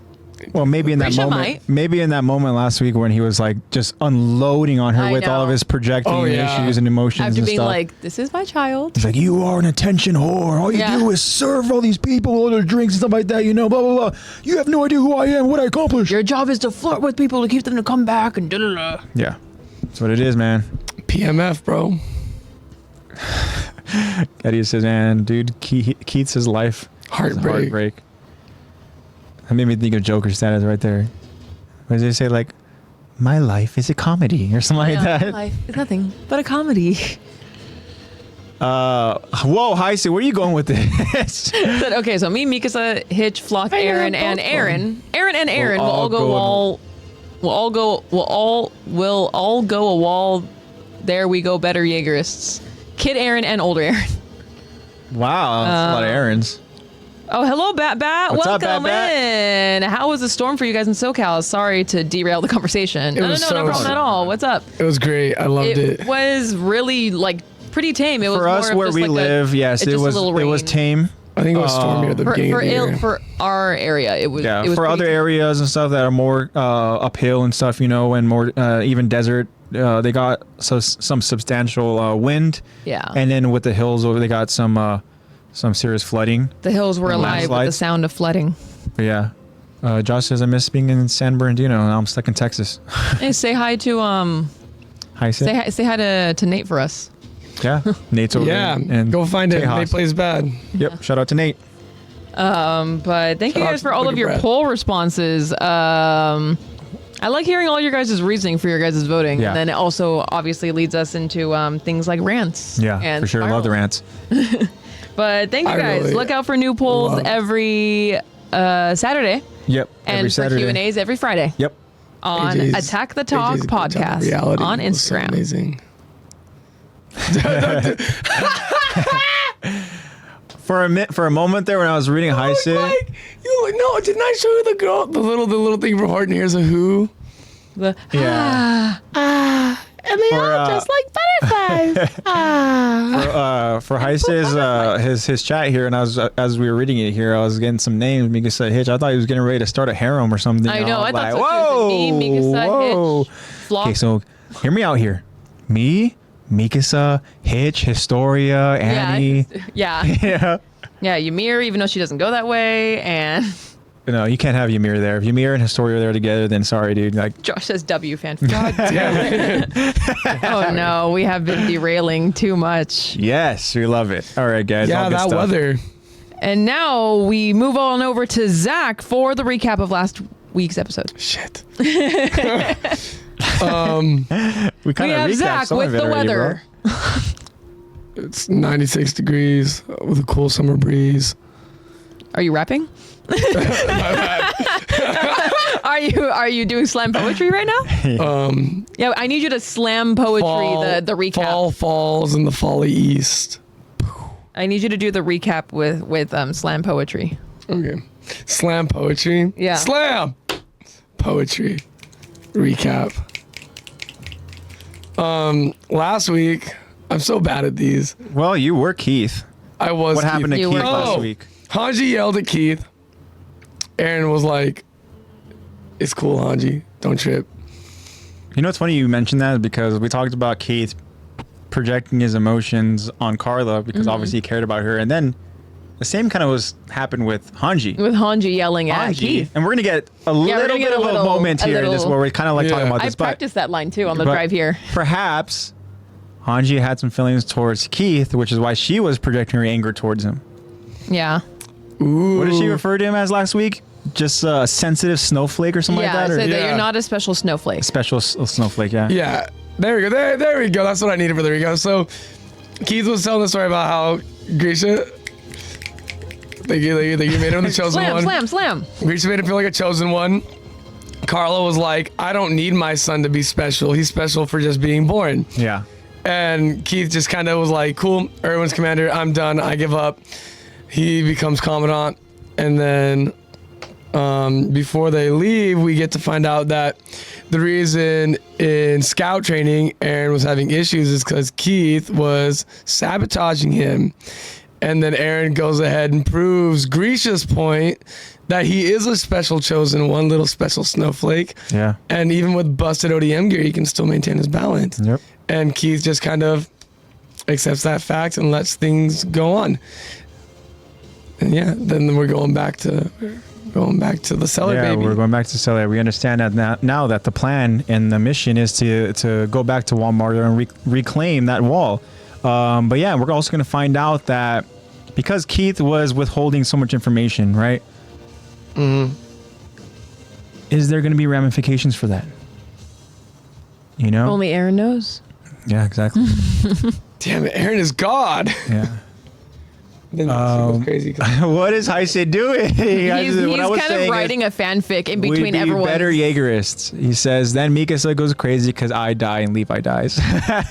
he's writing his own little fanfic right now. I will say, though, to your point, though, that Mikasa's not going crazy unless a certain person dies. The only person that would make her go crazy is if Aaron dies. Yeah, Kid Aaron or Adult Aaron. Kill both Kid Aaron and Adult Aaron in front of her and see what happens. No disrespect, Heise, but if you die and Levi dies, I don't think Mikasa is really going to go ahead and go crazy. Yeah. Obviously, he's not stupid enough to the. He's a little stupid. That stupid. Yeah, but you have to be a little stupid to be doing this. He's not stupid. Stuff. He's crazy. And crazy equals genius. It's and a little crazy. bit screws loose. I was crazy once. Yeah. Locked me in a room. Okay. Rubber room with the rats. And rats make me crazy. Wait. So she kills you. No, she kills Levi. But how do you die? You said that because I die and Levi dies. So if Mikasa is going crazy and she kills Levi, does that mean that Levi kills you? Interesting. We need more details, my friend. I'm You're so gonna go lost ahead and on do this story. If we're having a fanfic here, then we need the details. Details, man. You can't just get to the juicy stuff. We're gonna be in the middle of reading lines, and we're gonna see like 3 paragraphs from that L. Armin. How dare you? All right. We will not stand for no Armin. You know what? Now I'm glad that Armin killed you. No kidding. Yeah. Yeah. Fanfic is more complex. The fanfic than the show is more itself. complex. Yes. The show's already so complex. All right, guys. Here we go. We're going to get into the episode. This is season 3, episode 12, Night of the Battle to Retake the Wall. And this is part 1. Here we go. All right. The episode begins as we go back to Aaron's hardened, crystallized Titan shell in the collapsed underground chapel, saving his friends. Levi, staring at the hardened shell, tells the group, "Guess what? This means we finally have a real shot at plugging the hole in Walmaria." Then, narrator the Armin narrates, "The scout regiment hurries its preparations for the mission to retake Walmaria." We see an excited Hanji as the scouts testing their new Titan killing weapon was successful. Hanji and Levi notice Aaron's body not holding up, as the wear and tear from the constant training is adding up. Aaron, however, is adamant about continuing because he needs to go back to Shiganshina. And then we see Kenny's last moments as he and Levi come face to face for the last time. Kenny, right before he dies, gives Levi the power of the Titans. Narrator the Armin continues. Then came another surprise. One more thing with the potential to shape the fate of humanity. And then we get a close look at that syringe sitting in a container. Then we see Premier Zachary entering a room, as we can see that Hanji is the one examining this syringe that is on a table. Premier Zachary says as he enters, "Looks like I'm a little late. Sorry." The Premier enters and takes a seat around the table. "Have any luck? Were you able to establish what's in the container?"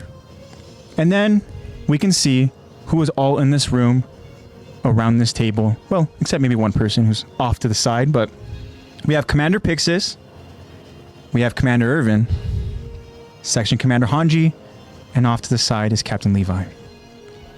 Hanji responds to the Premier. We have a vague idea, but unfortunately with our technology, I'm afraid we can't dig much deeper.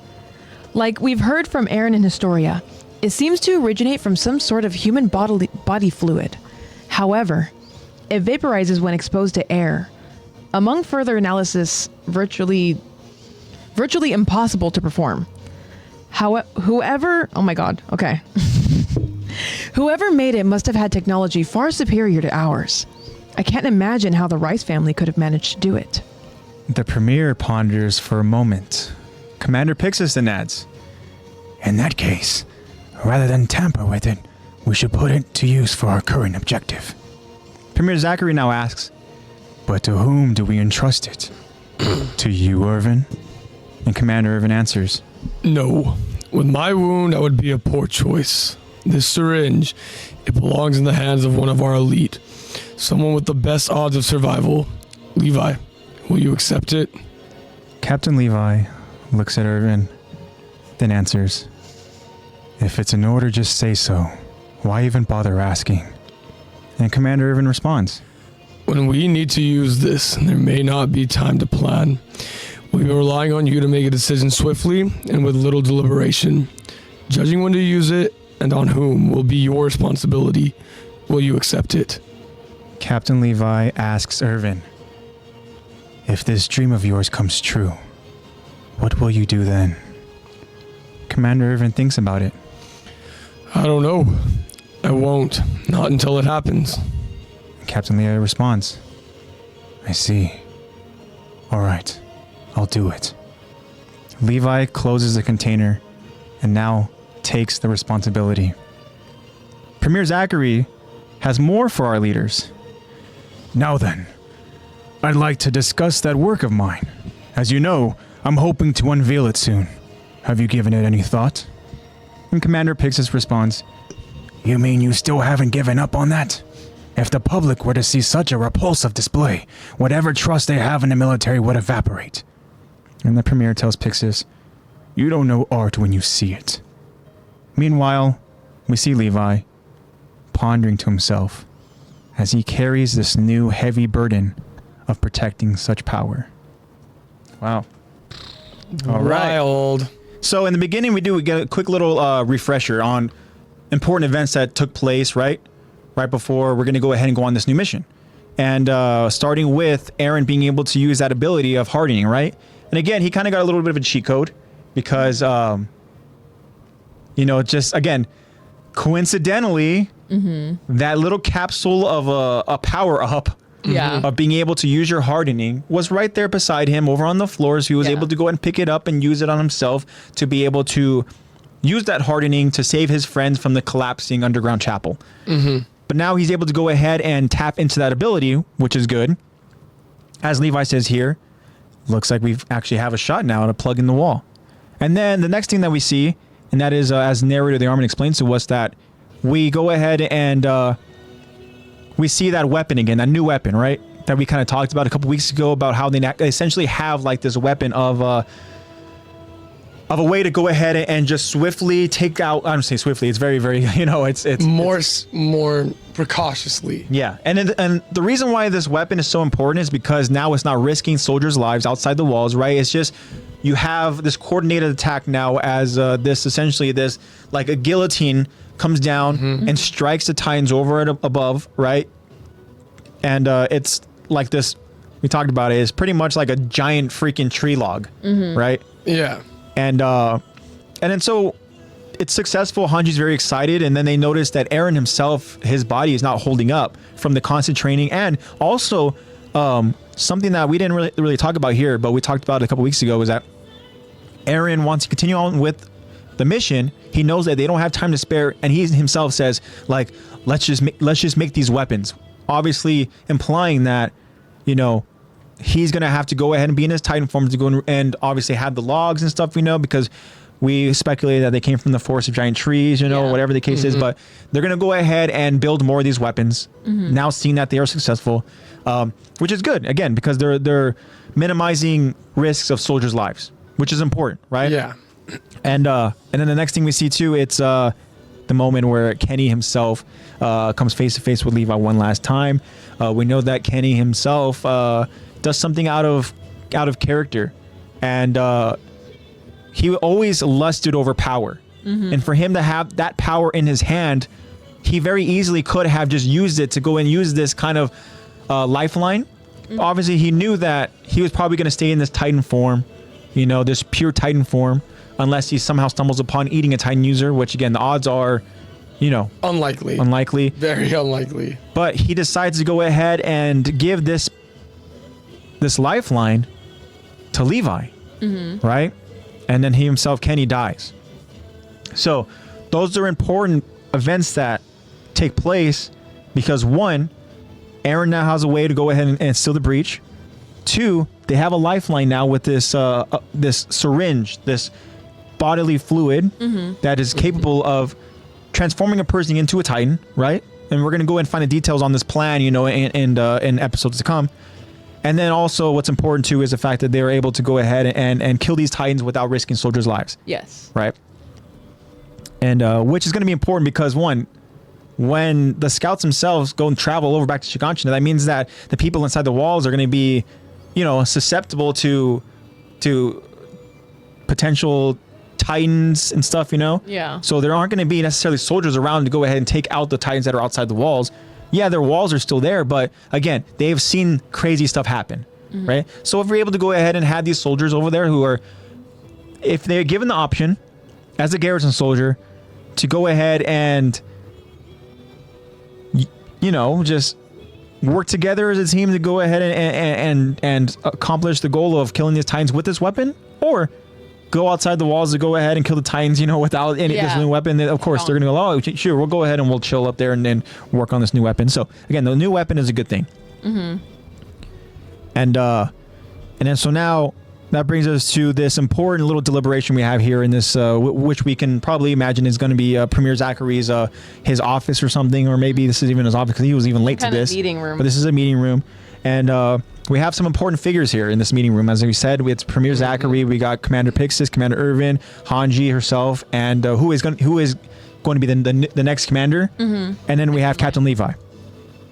Now, they talk about the syringe, and we get some information about it. Hanji explains that there's not a whole lot of testing that they can do because as soon as air touches this fluid, it evaporates, right? Yeah, so it's very similar to impossible Titan blood. research. Yeah. And so they talk about the technology involved and how this is superior technology and how whoever established this technology, like they're only speculating on like who, like the idea of like a superior race or superior people, right, is now looming over them. And then they kind of also, something that Hanji even mentions about like, it's something about how it's like, man, how are the Rice family able to manage this, you know? And again, now this is more like, questions that they have, you know? So it's like something where it's like, man, if this is a superior technology here, how are the Rice family able to go ahead and use it? So I don't know. It's an interesting question for sure. But they ended. I mean, ultimately, what it comes down to is they have this new lifeline. Now they need to go ahead and trust it with somebody, right? And the Premier himself kind of just, you know, asks Erwin, who a lot of us go ahead and we would trust with, you know, a lot of different things. Maybe not our lives, but, you know, we would trust him with an important tool, right? Yeah. But that would be Erwin with 2 arms, you know? Yeah. That would be an Erwin who is capable of protecting himself and also protecting the tool, protecting the syringe. And Erwin doesn't see that he doesn't feel like he is capable of carrying this burden, this responsibility, right? Mm-hmm. And he mentions Captain Levi, right? He kind of describes Captain Levi in a way where it's like the syringe belongs in the hands of one of our elite, someone with the best odds of survival, right? Which is Levi.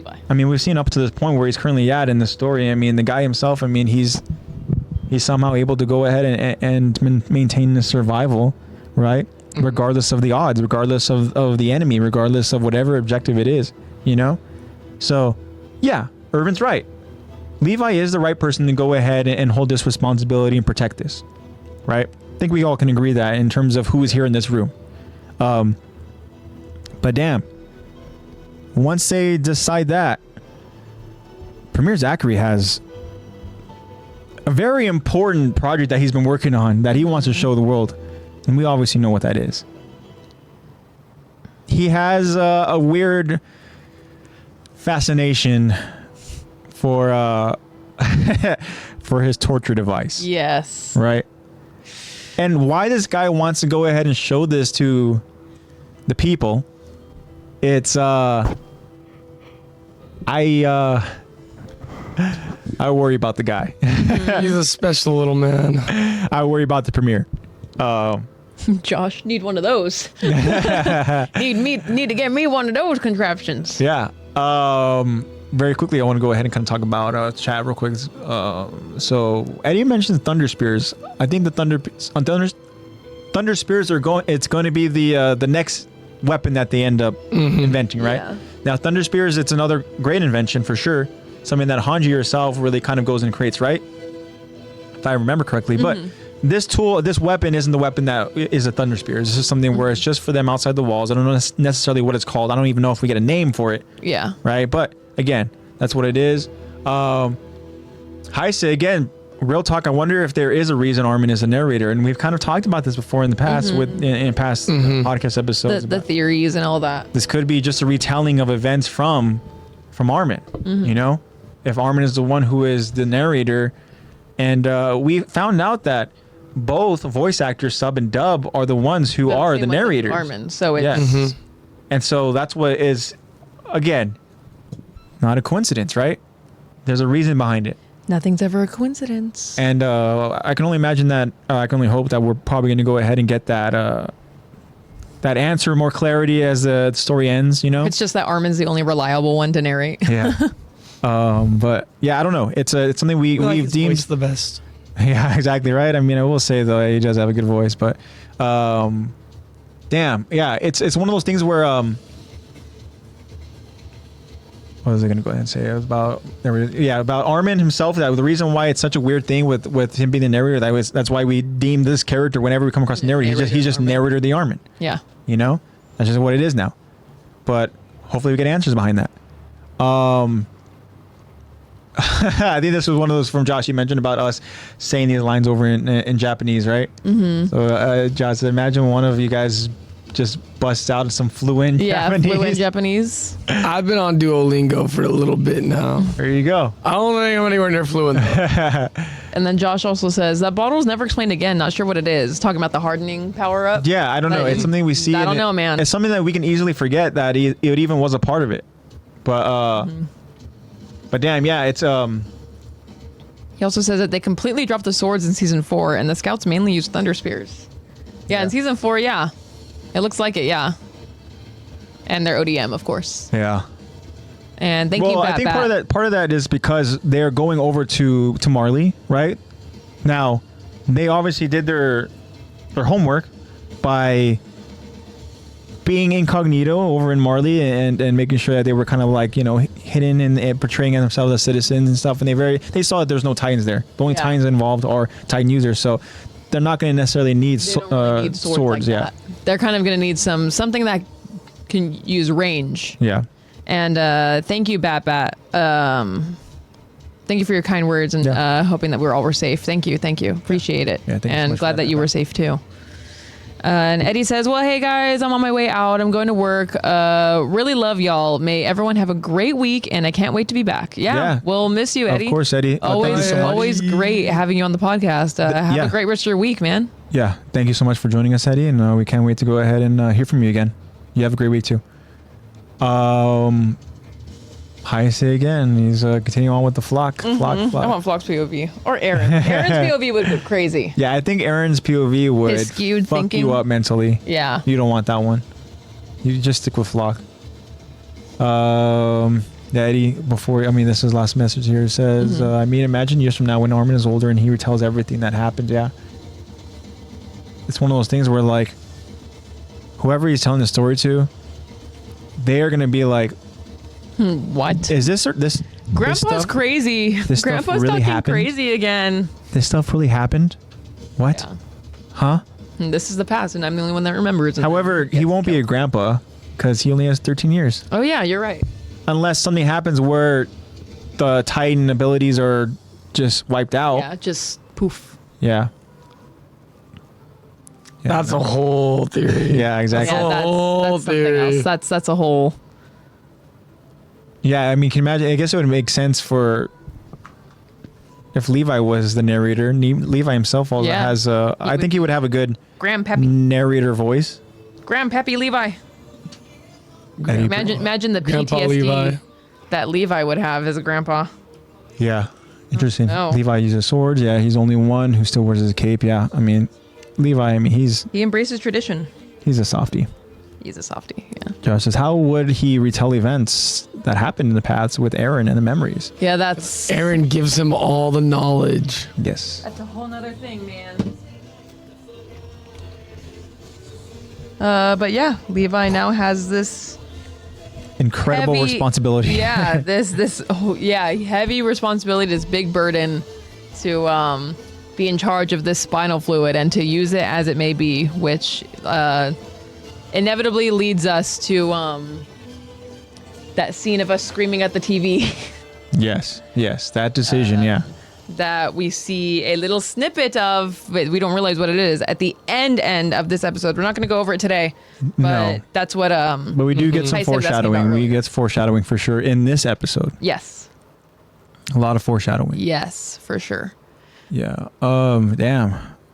Crazy stuff. Something I was going to go ahead and kind of ask, but can't recall. But Bad has a question. Who would be the worst grandpa? Zach. Me. Zach. Have you guys seen that trend on, well, not you, but no, I haven't seen it. Have you seen that trend where the people using the old people filter on TikTok? Mm-hmm. I'd be such a cute old grandpa. You're like, I'd be so cute. They're so full of life. And then, yeah. They're like seething at the mouth. That would be me. I'd be like, yeah. You're gonna sit down and you're gonna watch it. I would be the grandma on the porch that's chewing on nothing. That'd be me. I'm gonna be that grandma on the porch that's just. Great. I'd be like, I'd have a hat and I'd be like, you're gonna put this hat on and you're gonna like it. And then put one piece on and just be like crazy I would just grandpa. be sharing random things. And then I wouldn't be able to remember anything because I would have 13 concussions by then. I totally picture being like, ginger candy? Yeah. 10 minutes later, ginger candy? Yeah. You want some Ginger more? candy? You want some more? It's good for your tummy. I'm just going to say, worst grandpa, just first person came to mind, Jean. Jean? Yeah, Jean's worst grandpa. Okay. Gobby. Gobby? Worst grand lady. Hey, Grand lady. I was like, grandpa? There's a transition that happens? Yeah. When Marley decides to modernize a little more. Yeah. I feel like Pixis is like simultaneously the best and worst grandpa. Yeah, he's already a grandpa. No, best grandpa, Connie. Connie, best grandpa. That's an easy one. Connie's best grandpa. Worst grandpa, Aaron. Yeah. Current season 4 Aaron. Aaron, can you imagine him retelling events? I know. Worst grandpa. He wouldn't need to. He would just touch me. Yeah. Worst grandpa's Transfer Erwin all because he's these. dead. Yeah. Yeah. Grandpa Erwin doesn't happen. Worst grandpa was Sawdust. Yeah. Again, doesn't happen. chunks Yeah. of sawdust all Or over sawdust. the Here, train over track. there, up Sod there. is no more. Sod. Sawdust. How's sawdust? His name is Keith Sodoff. Keith sawed off. Keith saw these nuts. Keith saw dude. Keith. Your turn. Shut up. Keith sawed up. Keith Sod it. All right, I think we need to continue on. Get off my lawn, you We kids. are spiraling. Get off my lawn. Spiraling. All right. Now that we're 2 hours in. Yeah, we've Really? Yeah. Oh my God, we are. Oh, are we? Yeah. Good stuff. All right, here we go, guys. Next part of this episode. It's chunky. We continue as we see Erwin placing some documents on a table in front of other scout squad leaders. Erwin tells the group, We spoke to Sawdust, and based on what he told you, it seems that Grisha Yeager is a human who came from outside the walls. and in this room we see 4 squad leaders, Hanji and Levi. Again, Levi is just standing off to the side, Doing Levi thing. leaning against the wall. And Hanji adds, Yes, and like the others, Annie, Rhina, and Bertold, it appeared he also had the power of the Titans. But where those three sought to undermine it, Grisha was supportive of humanity within the walls. and then one of the squad leaders responds, if he was really that supportive of the scouts, maybe he could have thrown a bit more information our way. And Hanji thinks, I wonder. From the moment he entered the walls, he was searching for the royal family, a heavy burden to shoulder alone. If you ask me, that's not something you do unless you have an iron will and incredible resolve. And let's not forget, that same man later wanted to show his young son, eager to join the scouts, something important, staring death in the face. He said the truth of it all was there, in the cellar. What's down there? What was he hiding? Erwin then recalls his father, who also knew too much, who also withheld information for the safety of himself and his son. Erwin responds, Things that mustn't be said. No. Things which can't be spoken. Things he couldn't say even if he wanted to. That which the first Rice King wiped from our consciousness. Memories of our world. At least, that's my hope. But speculating more won't accomplish anything. The final preparations are now complete. The operation to retake Walmaria begins in 2 days. Want to know what's in that cellar? Let's go see for ourselves. We're scouts. That's what we do. I'll leave it to you two to alert your squads. and the squad leader responds, right, we'll keep it quiet for now. I think our troops deserve some meat on a day like this. Gotta show those kids the adults can be counted on. What about Commandant Sawdust keeping important secrets from us? Hanji responds, as they all walk out of Erwin's office. Forget it. We don't have time to deal with that now. And the squad leader teases Hanji, you must be so disappointed. You used to adore him. And Hanji quickly responds, Shut up! and closing the door on Hanji is Captain Levi. Erwin asks. What is it, Levi? Levi responds, This may sound impatient, but what do you think you'll do after retaking Walmaria? I'm guessing a defense plan comes first, but after that, what's next? Erwin answers, Eliminating threats. Outside the walls, there seems to be someone hoping that Titans will lead us all, down to the last person. As to who, well, if we have any luck, we'll find that answer in the cellar. A full plan will have to wait. First, we need to see what's in that room. Levi now tells Erwin, you realize I'm asking this now because you might not live that long. You're not exactly as spry as you used to be. Let Hanji call the shots in this mission. In your shape, you'll only be dead weight. You sit back and wait for the good news. We'll tell the others I argued till you gave in.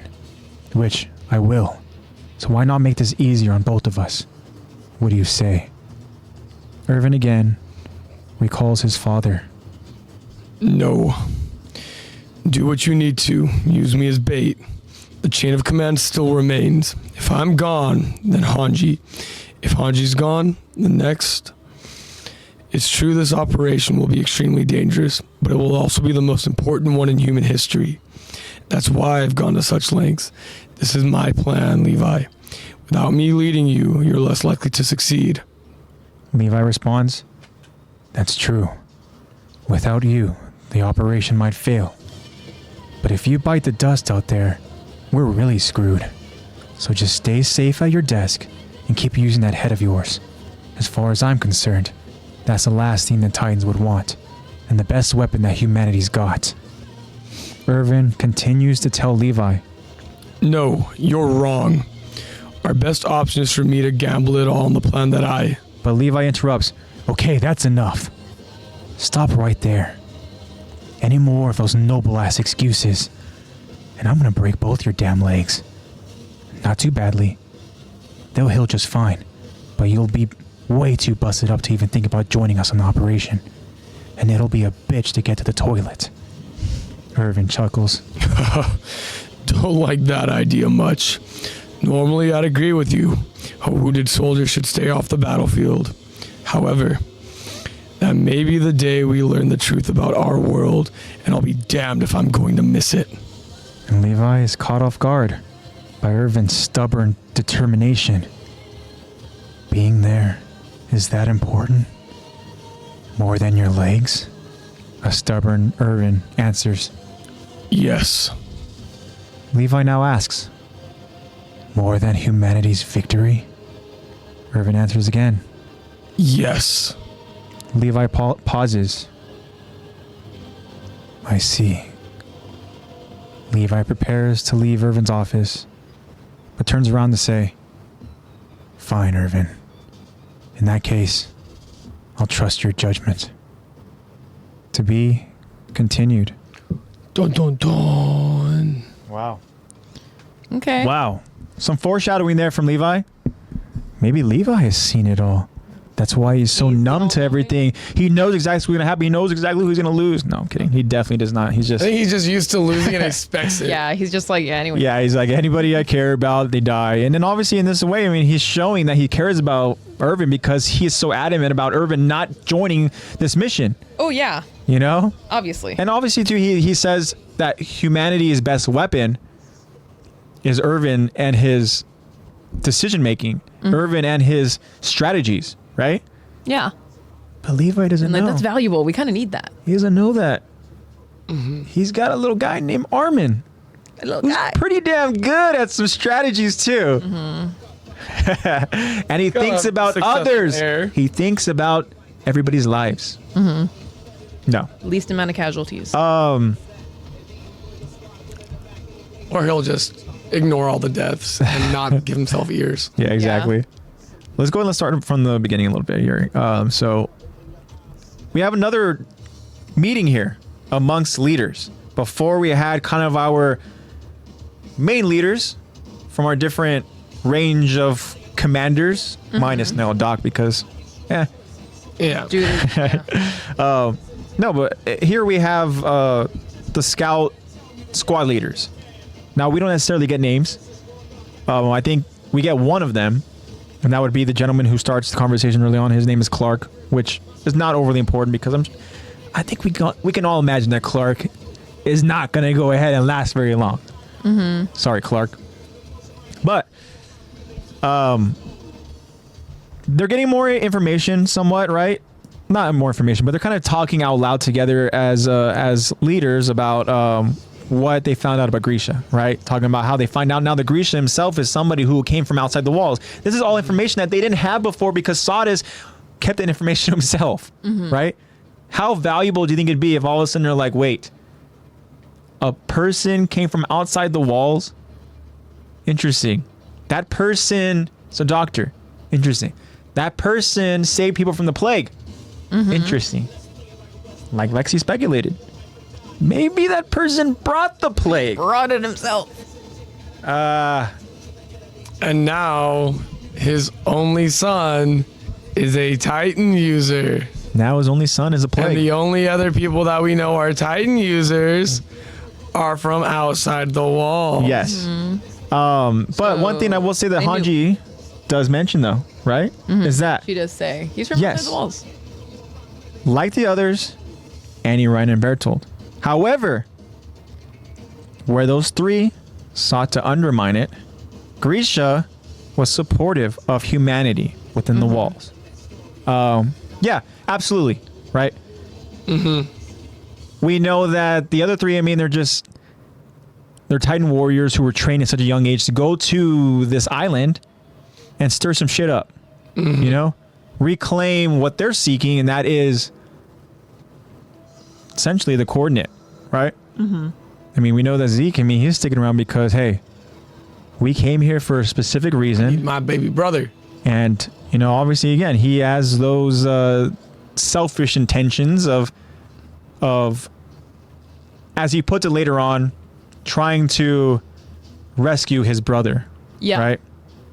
Trying. And, I mean, he tries, but he comes across a little guy named Levi.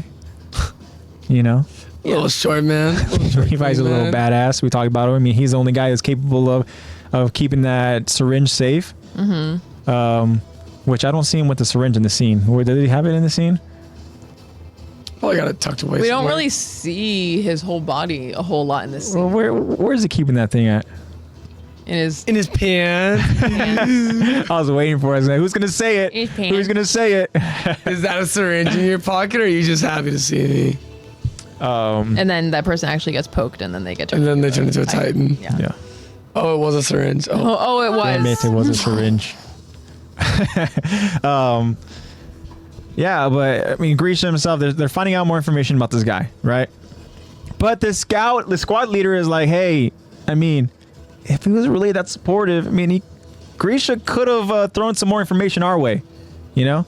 Which again, we kind of talked about. I was like, there's certain characters that go ahead and keep information to themselves and don't let certain people know because they're not supposed to know, or they're going to know when they need to know basis type stuff, right? We talked about Pixis, we talked about Erwin. They're like, here's the objective. Okay. Now, here's your plan. Okay. I have a plan. This is your job. Do this. Yeah. And it's like, interesting. I don't necessarily know. To where? What's the goal? Yeah. Like, no, just do your job. But it seems to be like a reoccurring narrative here where it's like, okay, people who are in these kind of like power type dynamics and these Keep leading the cards roles, close to their chest. they go ahead. Yeah, their squad. They go Which ahead. I think and is tell them. 100% the right thing to do. I agree. To minimize what? Panic? To minimize. Yeah. One thing. So there's two things. One, of course, you don't want panic. Keep morale. Yeah. Then I guess there's three things. Panic. You want good morale, but the main thing too is you don't want to dilute your own faith in your own plan, because the more input you get from everyone else, the less likely you have, or the less likely you are to be confident in your own plan. Because you're going to be thinking, well, I didn't think about it from this way, so what else did I Like us with the Q&As. We're like, we have a response, so we have a certain kind of idea, and then as soon as we get other responses, we're like, Exactly. damn, okay, that's a good point, or that's... And I feel like as a leader, it's better to have complete faith in your own plan that you've come up with than it is to over dilute it and overrun it. Because if you start doing that, then you'll never come up with an answer. Yeah. You'll never come up with a solution or a plan. Yeah. So that's why they like to, I got my plan, you're all just going to follow That's what it is, man. And again, with these specific squad leaders, I mean, you got to think, man, if they found out that, if they got information about what's going to happen, would they even be squad leaders at this point? Probably not. Nope. If they found out what threats are going to go ahead and come their way, how many current scouts would decide, I don't want to be a scout? All of them. You know, like only the crazy ones would go ahead and be like, oh, okay, bring it on. Yeah, we'll go ahead and we'll take a, yeah, you know. That's it. Roll call. But yeah. But then Hanji, she mentions about Grisha and how the moment he entered the walls, she mentions that he was searching for the royal family, right? She says a heavy burden to shoulder alone. Yeah. Right? And it's not something you do unless you have an iron will and incredible resolve. Sounds like Hanji's crushing on Grisha a little bit. No, okay. Just a time. She's Carla's like, a lucky actually, woman. I respect him. Yeah. A lot. She said, let's not forget. She's getting a case of Carla syndrome. She's like, sawdust who? I know, exactly. Damn. Sawdust who? She going go from sawdust to, which actually that brings up a good point. We'll jump to that sawdust thing because actually we'll go ahead and we'll continue on with this because we're close to the sawdust moment here. But yeah, she continues Hanji saying that let's not forget that the same man later wanted to show his young son who was eager to join the scouts something important. She says staring death in the face, he said the truth of it all was there in the cellar. What's down there? What was he hiding? Right? The cellar. I remember that's such an important thing for people watching it for the first time because you can only imagine what's in your mind, what you're thinking of. How many months I saw cellar memes. What's in the cellar? What's in the cellar? And I was like, fuck. Yeah. We've been hearing about this cellar for years. Yes. And I just wanted to open up. Yeah. And so it's like watching it for the first time. Obviously, we were aware of everything that happens and what's in the cellar. But when you're seeing it live and you're getting closer and closer and closer to that, you start speculating more and more and more. Damn, what's so damn important in that cellar? What has he been hiding this entire time? You know, so that's what the cellar has been looming this entire time. We're here talking about the cellar, right? And this is the moment where they're like, now Erwin's not necessarily the only one who now is like the cellar, right? Because remember, he wasn't even aware of this a little bit before. Yeah. But now that it's kind of like, okay, now it's important. Now everybody else is aware of this too, right? The cellar. What the hell is in the cellar, right? But then, again, the reason with Erwin knowing, and I should say being aware of the cellar and stuff like that, right?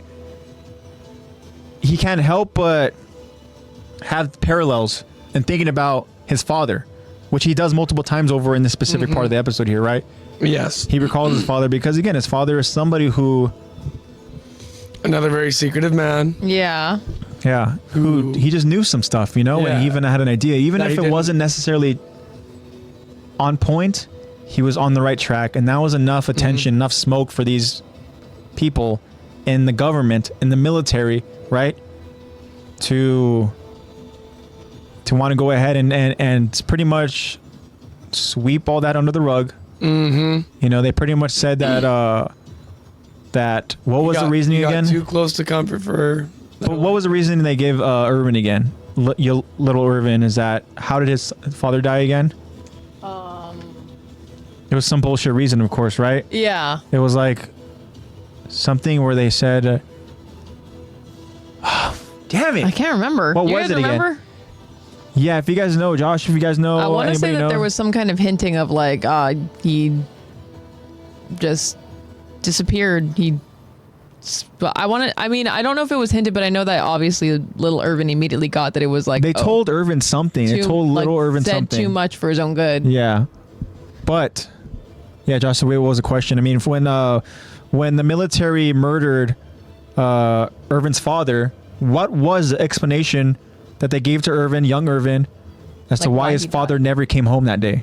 Yeah, we can't remember necessarily what it was, but anyway, so he keeps recalling his father because his father is his driving force, Erwin's driving force, his motivations, because he knows that his father was on the track. He knew that his father was right about something, and so he had to go ahead and bring that truth to light.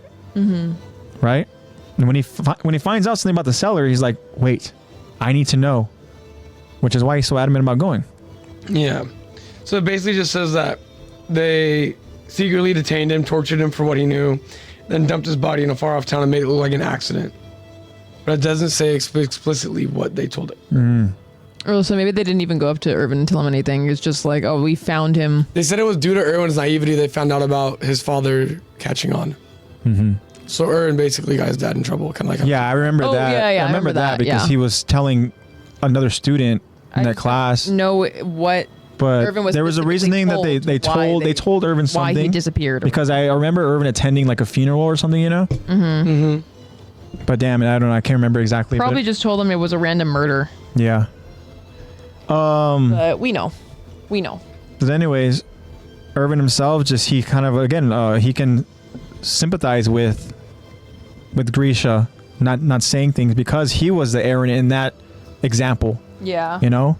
because he himself responds to Hanji's question about like what was he hiding. He says that things that mustn't be said. He was the Eren and the Zeke. Yeah. Accidentally outed his dad and caused him to get punished. Yeah, that's right. Also was the Eren and where his dad, you knew that his dad had all this information. Yeah. And so Erwin himself, again, he sympathizes here, right? Mm-hmm. He knows that speculating. I found it. I found the manga panel. It's basically he just told the other kids the military police came and asked him about it. Then the next panel was, my father didn't come home that day. He was in an accident in a faraway town and died. Because of my betrayal, the crown killed my father. So it was an accidental death. Yeah, and Josh says, speculation, it's never explained, but I'm sure we can assume he was murdered. Nothing Titan related, though. But crime isn't uncommon in the wall. Yeah, yeah. We find out, though, the death is by the First Interior Police. Yeah. They're the ones that murdered That he tortured him for his Erwin's info. father. They also murdered Armin's parents. They pretty much anybody that Also knew murdered too Pastor much. Nick. Pastor Nick, yeah. They murdered, obviously, Alma, who's Historia's mother, but that's Alma because, too. you know, she was just a casualty. She was a victim of Those circumstance. interior police really they really just don't want you to have a brain. Yeah, you can't know too much. That's the thing with that government, you know. And you can't want to know too much either, like Armin's parents. Yeah. But yeah, now let's get to some juicy little stuff here, and that's with the PP scene. squad leader. Erwin. PP. Says, hey, she goes, though the squad leader says they deserve some meat. They deserve some good stuff today, right? Random meat. So you got to show those kids that the adults can be counted on. And one asked, what about Commandant Sadis keeping secrets from us, right? Mm-hmm. And then Hanji, she is literally, as they're walking out, right? She goes like, we don't have time to deal with that. And then we get the little tease saying, oh, you must be so disappointed. You used to adore him. Yeah, I know what I said, Josh. I knew it was coming. I'd be lying if I said it didn't cross my mind too in going over the episode. Yeah.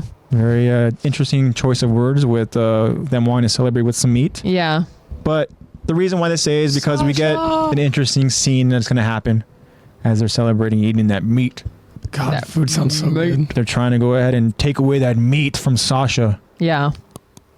They can't. Yes, meat is very rare.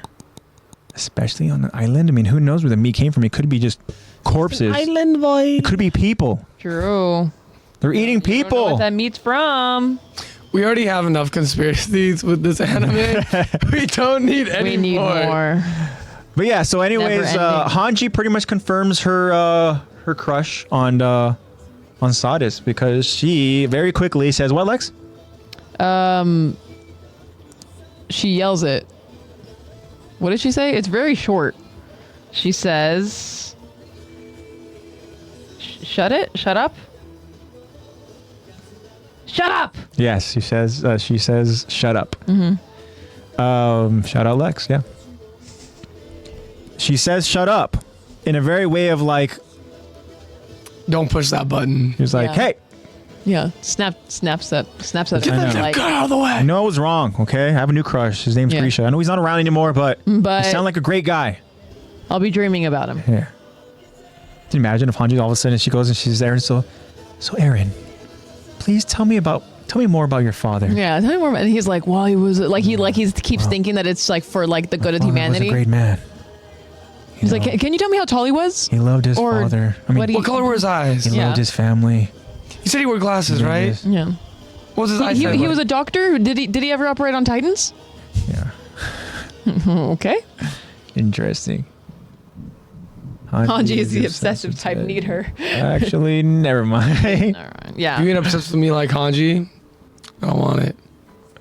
If you get obsessed with me like Sasha's obsessed with food, I don't want it. Yeah. Get you someone that looks at you the way that Sasha looks at me. The way that Hanji looks at Titans. Yeah. That's the goal. The way that Erwin looks at Levi. The way that Erwin looks at the seller. But let's talk about that now with Levi and Erwin here. That Levi looks at cleaning products. Levi cares about Erwin. Of course. They're in love. They are in love, clearly, just from the scene here. He's so in love that he's willing to go ahead and break Erwin's legs in a nice way. That's such a dude bromance. In a way where it's okay. You'll still heal up fine. You'll still heal up. You just won't. You'll just be safe. You won't be allowed to go out. Yeah. But it'll just be annoying. Levi, yeah, Levi's annoying. I love the dude bro love. Little runt. No. Well, anyways, Levi brings up some good points, though. I will say, though, he's just talking about how it's like, look, dude, like, look at the shape you're in. I understand you want to go out there. I understand, this is a mission or you want to go ahead and see it to the end. But he pretty much states it like, look, you're dead weight, right? Just sit back, wait for the good news, right? And then he even kind of gives a little alibi. He's like, look, we'll just say that we argued until you gave in. I like how he even kind of gives a little disclaimer, which I will. Mm-hmm. So just make it easier on the both of us. Which I will. But no, Erwin, he thinks about his father. He's like, no, just use me as bait. Chain of command continues. If I'm gone, Hanji, then if Hanji, then the next, right? Mm-hmm. And he talks about how it's like, look, this will be the most important mission for humanity, right? He says, that's why I've gone to such lengths. We know what Erwin has done. Erwin has gone through so much. Literally, he has risked his life multiple times just to get to this point, whether it be literally on trial, whether they want to go and hang the guy, or whether he's literally charging towards the armored Titan with a horde of pure Titans chasing him. The guy loses his arm, And he's still like, What is going to stop Erwin to this point? Nothing. So I get it why Levi is trying to use his more kind of like interrogating skills, and stuff. Obviously, we're aware that Hanji is the scary interrogator, right? Levi will just go ahead and kind of like warn you, like, look, this is what's going to happen. Give me what I want to know now. Tell me some answers, right? Mm-hmm. And Erwin, again, he's endured through so much. He's gone through so much. And he's saying, like, look, without me leading you guys, you're less likely to succeed, which is true. Yeah. It's so true. He's Levi is thinking, facts. and I think that Levi is not necessarily thinking about the entire details of this plan and going back and he says, look, just sit back, wait for the good news. If Erwin is there sitting back, there isn't going to be good news. Yeah. They're going to get stuck. They're going to get trapped. Erwin is the one that tells them this is what needs to happen. He needs to go ahead and let people go on a suicide run, including himself again. Right? He needs Levi to go ahead and take out the Titans. Let us be the bait. As he even says here, look, just do what you need to do. Use me as bait. Right? Literally, they are pretty much foreshadowing exactly how it's going to happen. Exactly. Right? And it's just one of those things where if Erwin is not involved over in this plan, things aren't happening. It doesn't work. Right? Like, certain characters aren't finding that potential. Erwin is the one who delegates Armin as a squad leader. Yeah. Armin is like, no, hold on. And Erwin is like, look, tell your squad what needs to be done. And it's kind of just like trial and error. Throw you in the fire. Here you go. I know that you're capable of doing it. We've seen it. Now do it. Yeah. Right? And that's it's just do or die time. It's sink or swim. That's all it is. That's what it is, right? So if Erwin isn't there and Hanji's calling the shots, is Hanji going to go ahead and be able to think rationally, think logically on everything around her, right? What's in Does she front have of her? the ability to absorb the entirety of the situation? Is she going to be able to dissect a solution that solves each single problem that she has in one way or another? Yeah, I mean, is Hanji going to go ahead and take the steps to sacrifice herself in this moment, right? Mm-hmm. We know that she is capable of it. Yeah. But in this moment, right, is she going to be able to make that call? I don't think so. For her, again, she's capable of it, but she's not going to act in a timely manner. Yeah. Right? She can't do it in that split decision in this moment. She doesn't have as much composure at this point as she does later on in the story. Yeah. We love Hanji, but this is a different Hanji in this part of the story than we see Hanji later on. Mm-hmm. Now, is she going to get overwhelmed in moments? I don't know. Again, people either sink or swim, But I just can't help but think, without Erwin going on this mission, sorry, Levi, right? But right, there isn't going to be good news. Sorry. But Levi is still adamant. You know, Levi, he talks about how, like, look, it's true. The operation might fail without you. But look, if you bite the dust out there, we're really screwed, right? Yeah. He says, just stay safe at your desk. Keep using that head of yours. That's the last thing the Titans would want. The best weapon that humanity has gotten. Again, kind of we talked about how it's like, look, Erwin and his decision making is the best thing for humanity. Mm-hmm. Right? I mean, Levi's got a point there. Right? Talked about how Levi's making some good points. But there's also holes in each argument. This is what it is. You know? There's no way to go ahead and find a little happy medium here. Yeah. Because again, if Erwin goes and stays over at his desk, the mission will not be successful. Yeah. If Erwin goes on the mission, he's going to die. That's just what it is. It won't be successful. Like, that's just what it is, you know? So just choose the lesser two evils. But what I love is knowing all of this, our man holds strong, not for humanity, not for the plan, but for his own little selfish desire. yeah. And I remember seeing that for the first time and being like, this little bitch, this son of a bitch, after all this talk about the plan, he's like, nothing is worth more than this cellar to me. Yeah, not even humanity. Like, he's willing to risk humanity so that I remember that interaction of the being there is that important more than your legs. Yes. Yeah. And then more than humanity's victory. And I was like, ain't no way. And this man just goes, yes. Yes. Yes.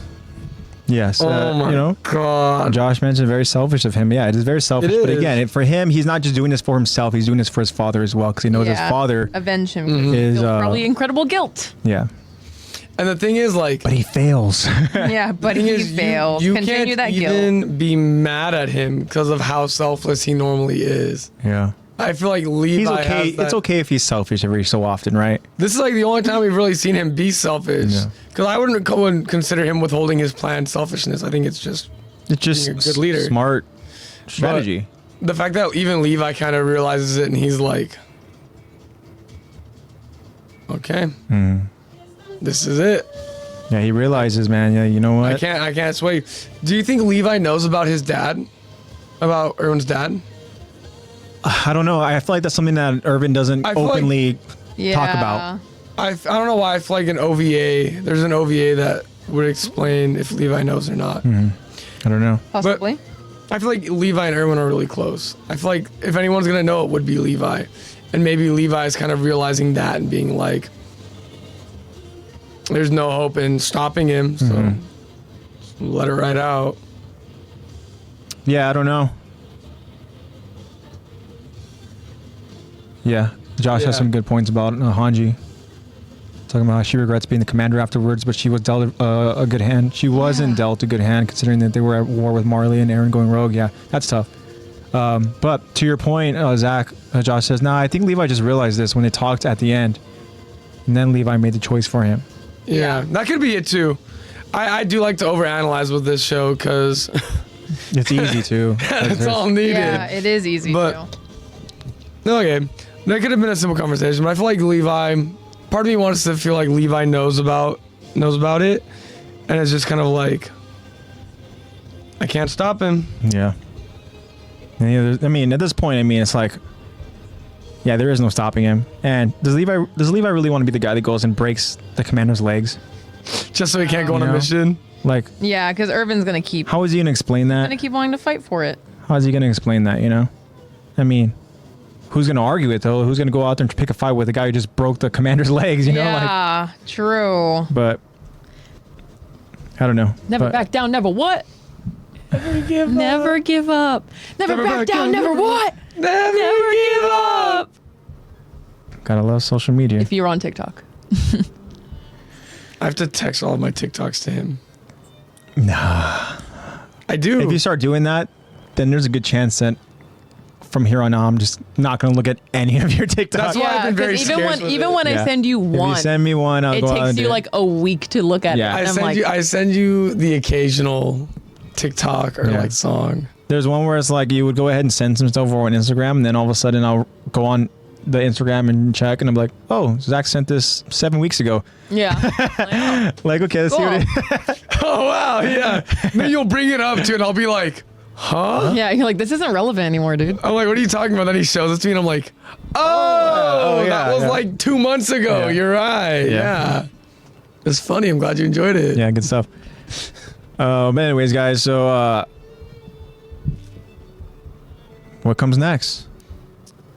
We're going to the walls. Yeah. That's Road trip. Well, first We have a little meal. we party. We have a little party. We have a little party first. Futurama party, and all of a sudden they go ahead and have an all-nighter, this and that and stuff, and all at the end, they give the award. I can't remember what it was again. This extravagant award to Bender, human Bender, human obese Bender, and he goes, Bender, here. Because you have lived life in such a short time span, you know more than us, so here's your award. Woo! And then they go ahead. Season 2 now. And he doesn't respond after Bender, care to say a few words? And Fry goes, he's dead. He's dead. And the professor or the other professor goes, when did he die? He just said woo. And then the professor goes, approximately the moment after we started the party. And then the woo was literally just air escaping. The woo was just air escaping his flaps. See? He just pushes up against him. Woo. And so they go ahead Woo. and they roll him around out of the room. Woo! Woo! Woo! It is just air escaping his flaps. Oh, Bender. On season 2. Bender. So when you get to the scene, you're going to be like, Yes. Woo. Woo! When did he die? AJ, you like all the Aaron and Flock TikToks on my Insta story. That wasn't me. I think that was Zach. It's probably Zach. Huh? Okay. We all share the Attack the Talk Instagram, so. No, I think it might have been me. Oh. Dude, you can't expose me, bro. It's supposed to be social media free. Closeted Jaegerist here. Hello. Closeted Jaegerist. All right. Stay in that closet. Yeah. I'm not a Jaegerist. I have a video for you. I'm sorry. I don't know why when you said party, that's what I thought of. This is. Meanwhile, the whole. I gotta read it though. It's basically Luffy. It's a One Piece meme. How do I restart it? Swipe down, swipe up. Oh my god, what was that? I don't even know what that was. The next. I just go ahead and swipe down. Mm-hmm. Oh, that's from. We gotta leave, Luffy. The Marines are coming. Meanwhile, the whole island. This is all. Luffy's up there just partying, just having a good time. Do you know what scene I always think of? I think of the Sky PA scene when they're with the little wolves. Sky PA. That was my little tangent. I'm good now. Good stuff, guys. Yeah, it was a good episode. We'll go ahead and we're Bye. we got to talk to Nate. We got to talk to Nate about trying to get that scene. I do want to. We can talk to him. We can give him a call. We need to go ahead and try to get that scene, and even we need clarity. We need clarity on how to play the scene, or what to do. Poop. Tell us what to do, and then we'll do it. Fly him out here and have him do a lesson for You me. be our producer. Yes. Yeah. Zach, I you're told you, Jacob. Wait, how far are you though? Check, please. Check, please. Yeah. How far are you though? Hawks is badass, but Hawks also did I feel like I'm irredeemable thing. I feel like I'm a character who was just in so much pain. We're back. So much pain. I disappeared. Hawks, why did you do it? You're being silenced. And we're back. I watched Interstellar last night. It was so good. You watched what? Interstellar, one of the greatest movies ever made. Hawks is in that? No. I just like Interstellar. Cinema Day. Gotta love it. Happy Cinema Day. Happy Cinema Day. Woo! $4 movie. All right, guys, that's all we got for you in this episode. We're going to go ahead and give some shout outs. Make sure you guys go ahead and follow us over on Instagram to get all of your updates. We stream live every Sundays on Twitch. We've been going with 5 p.m. If there's any updates, again, that'll all be on Instagram. Linktree is also available over on our profile page. Make sure you guys go ahead and follow us over on our platforms. We'd appreciate that so much, guys. There's some good links there for you guys. We're going to talk about those links very, very shortly. First, huge shout out to our editor, NatePlaysBad. Nate is the greatest. Nate the Great. Yeah, Nate, you're awesome, dude. Nathaniel. Thank you so much for all the hard work, man, and everything you do. I know that last week we streamed on a Wednesday, but Nate still had the episode ready on a Friday. So let's give it up, Nate. Thank you, Nate. You are amazing with all that you do. Thank you. Yeah, okay, Nate, Luffy. you're awesome. Hey, Luffy, come on, we gotta go. Hey, The Marines are joining the party. Let's go. Give me meat. Give me meat. Meanwhile, Zoro, sake. Meanwhile, Sanji's like, oh, girls. And meanwhile, Nami's like, money. And then everybody else around Chopper, raccoon. And Usopp's going, Usopp. And then all you hear is, Super. Yeah, I gotta say, there's a super. And then, what do you get from Robin? Nothing. Because Robin doesn't do that. No, you get the sound of a single page turning. Yes. And then you get fucking Brooks. Brooks is just rocking out, Body bro. surfing, rocking out. He's rocking out. Right, Lex? You're right. I just check out whenever you guys are talking about One Piece. I'm just gonna sit here until they're ready to close. Yeah. One day we're gonna break her, and she's gonna be like. Lex, were you planning on watching the live action, though, right? If you force me to. Force. It's a word I brings the don't fun out like. of it. It's a word I don't like being associated with. If you're gonna force me to do it, then yeah, I force me guess to I do have it. no choice. Yeah, Josh Word. says you and me both. Yeah, whenever you're gonna talk about One Piece, me and Josh are just back here just. Are we watching it? Yeah, duh, I'm watching it. Yes! With or without you. I know Lexi, we can go ahead and put his counter out on that. Unless Lexi happens to be here, yes. Then I think you will watch it, right? I can't wait to be a heroic chicken. If you force me to. Okay, yeah, you wouldn't even watch it, even if you're like, I'm here, might as well go in and give it a shot and see what it is. No, I'll just be laying with Toby in the background. Yeah. Toby. I think Toby said he wanted to watch it. Yeah. I was like, hey, Toby, live action One Piece. Toby goes, "Pop, pop." I told AJ that's gonna end up being an anime dog. He's gonna be standing up on. Bro, he's already Erwin. Yeah. Oh.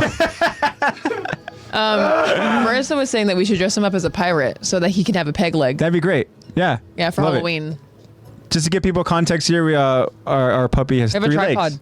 Tripod. Yeah, we have a 3-legged His dog. name's Toby. Yeah, I told AJ because he's gonna be watching anime with him. He's gonna be up on his hind leg and just spinning around like doing little jump kicks. Have you seen the cat video of cats like doing? Yeah, shit? the way that they do. I wouldn't be flips. surprised. The energy that he has. Oh my gosh. No, Oh my wa, mo you shinden. have to like calm him down. Yeah, good stuff. Like, dude, you still have stitches. Yeah, for real. Calm down. Put on anime. He'll sit there and watch it. That's what I'm saying, bro. He's He gonna would do it. too. No, he literally would just go ahead. If you're laying down and he's right there with you, he's just Full gonna Metal go ahead. Alchemist Brotherhood for him. And nah, I think he'll be mad at that. Big brother. No, Yeah, I don't man, I'll think be he'd mad like, at that. What do humans do with dogs? He'd be like, he'd look at you and be like, Yeah. Yeah. Am I combining with Lexi? It's one of the Have you moments seen where that you ever thing see they dogs do? where they call it all of a sudden they just go like, Yeah. yeah. Have you seen the video? Or the dogs that they have side eye. They have a puppy in a pot with like an onion and some carrots, and then. Like what? Just the start of that sentence. They're gonna put a puppy in the pot, right? Like they have the puppy in his hand, and then the parent dog puts his paw on the human's hand, moves out of the way, and steps into the pot, and it has the Hunter x Hunter song, the ba-na-na-na-na. Yeah. I know what you're talking about. Yeah, I've seen it. Just that look of like. There it is. Yeah. Lexi chopped her phone. Whoa, yeah. Hey. Love it. Luffy, we gotta go. The Marines are here. Yeah, you're on such a good one, Lex. Literally, you were like before last week. You were like solid like month of not dropping your phone, and all of a sudden it happened last Happened week. once, yeah. On And then it happened. Wednesday. Wednesday. That's right. Yeah.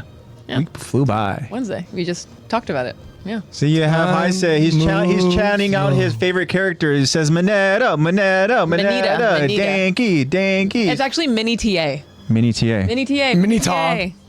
Yeah. Like That sounds Utah, but Minita. I want to say Minita sounds like a Pokemon. Minita. Minita. Minita, I abuse you. Minnesota. Guys, let's get out of here.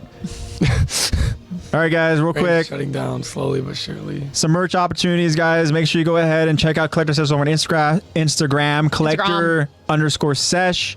Check it out, guys. They're awesome people. Also, in a link tree, we have Fandomion link. Take us to their online store. Lexi has a huge way to help out, just in case you guys are interested in any sort of apparel, anime related or not. And that is over at Fandomion. Josh says promo code. And that promo code is promo code LEX. LEX. That's what it is.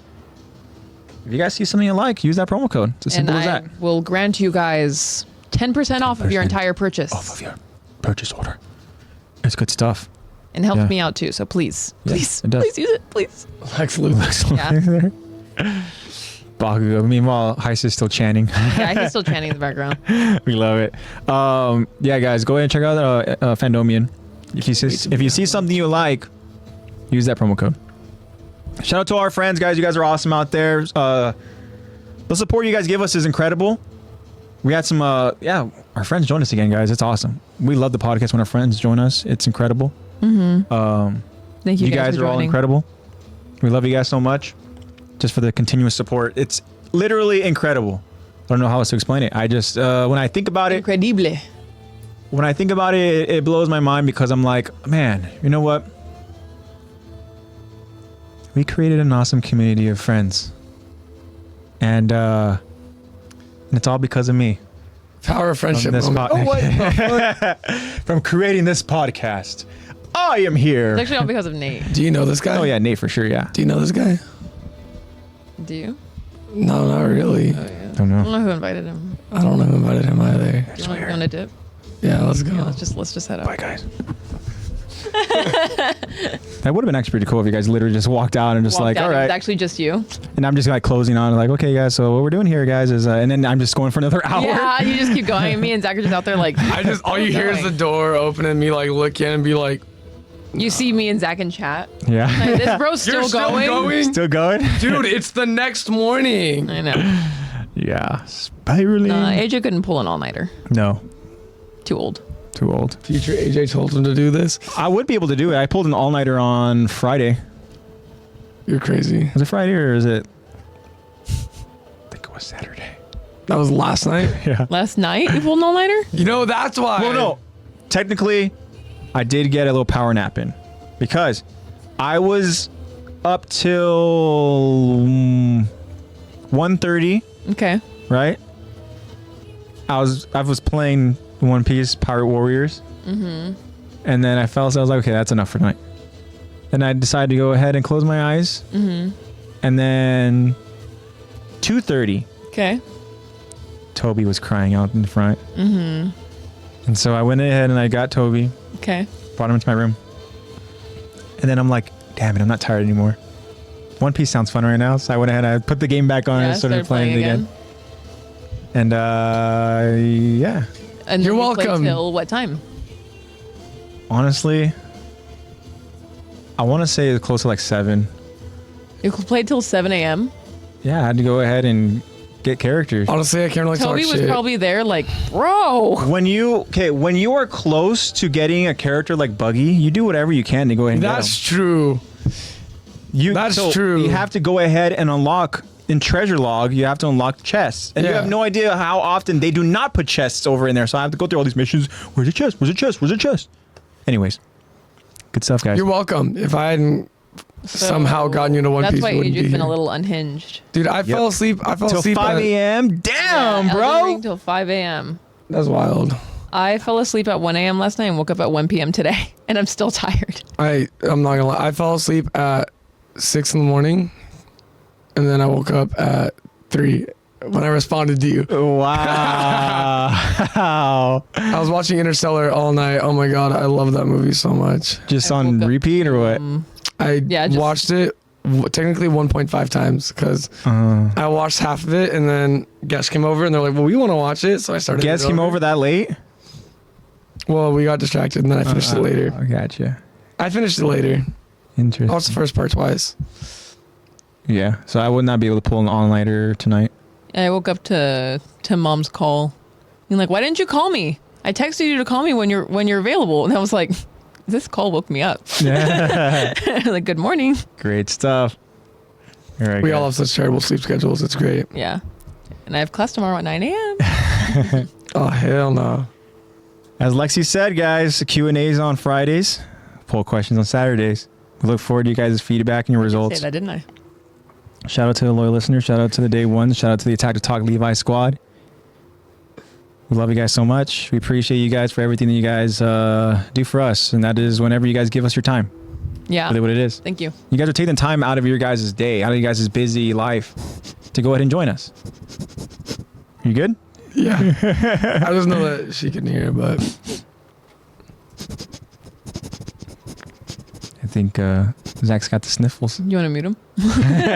oh, you can. You can totally just. I could, yeah. But yeah, anyways, guys, you guys are incredible. We love you guys so much. We hope to see you guys back with us next weekend, Sunday. And yeah, we're going to go ahead and get to some good stuff. Like I said, next week might be the episode. It might be the week. It might be.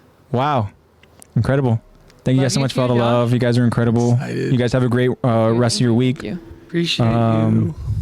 Stay safe out there, guys. Like I said, chase your guys' dreams. Right? That's what it is. Or they chase you. Like Shia LaBeouf said, don't let your dreams be dreams. Just do it. Yeah. do it. I was like, he's going to Nike. Yeah. Sponsored by Nike. I Wish. fucking wish. I fucking wish. Yeah. You guys are cool guys. Riding you guys off the wall, Vans.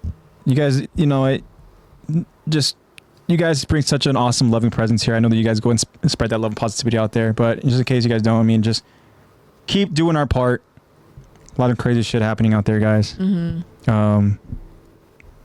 Just be around people that, you know, love you and you love them. And there's a lot of people out there who are like Grishas and Aarons and like to manipulate and all that. And yeah, just keep being you. Keep finding your passions and chasing them. When you come across an Aaron and you come across a Grisha, punch them in the nose. Get them out of your way. You don't have no time for genocide. No time for any of that. No time. don't take this out of context. No time at all. Did you invite him? What you do have time for, though, I don't know who he is. Was he here when you showed up too? you have time for Attack the Talk, and that's what I'm so thankful for. These are the invites. It's great stuff, guys. Are we about to get Dahmered? He can't get us both. Nah. I'll trip you on the way out. I was gonna say. I'm assuming I'm the sacrificial lamb. Okay, I'm cool. gonna say that the Gatorade didn't work. Wasn't strong enough. It's a good thing I didn't get anything. Next time. Fucking bottle might be strong enough. Come at me, Dahmer. No, you're supposed to be asleep right now. Yeah, there was something in that Gatorade. Just instantly. Yeah. Just We're not. supposed to explode. How bad would that be if all of a sudden, like, Zach mid-pod just like, and I just feel like, all right, guys, well, it's been fun talking to you guys. I know. I'd be so confused. I'd be like, what are you doing? There will come a day where I'm just like, We're going to think, Oh, it happened. Poison. It's happened plenty of It has times. I happened remember when we before. weren't doing the video pod, we were doing audio and stuff, Yeah, and you and had oh my literally God. your schedule of just constantly working and working and working and working, and you would show up here. This would be Zach. We'd be reading through the episode, and I would look over, Zach would, Yeah. and then he would wake up from his mic. Yeah. I don't know. I'd either tap the mic or AJ would like give me like one of them would give me like a foot tap, and I'd be like, Yeah. and then Because I think that's even Line. before we started doing like actual lines. Like it was just like you were just like reading it, and we were just No, there we were like always doing lines. We were always doing characters. I feel like it's before we really started like Take Like, it serious. actually- taking, yeah. like seriously putting in the voices. when we were just audio And I just- sitting around on the floor. I'd just be like, Yeah. Yeah. It was great. Terrible Good stuff, guys. Don't ever be like that again, Zach. Please, I don't want Zombie Zach again. Zombie Zach was a movie, dude. That was a whole fucking trip. You guys just get Zombie Lex. Yeah.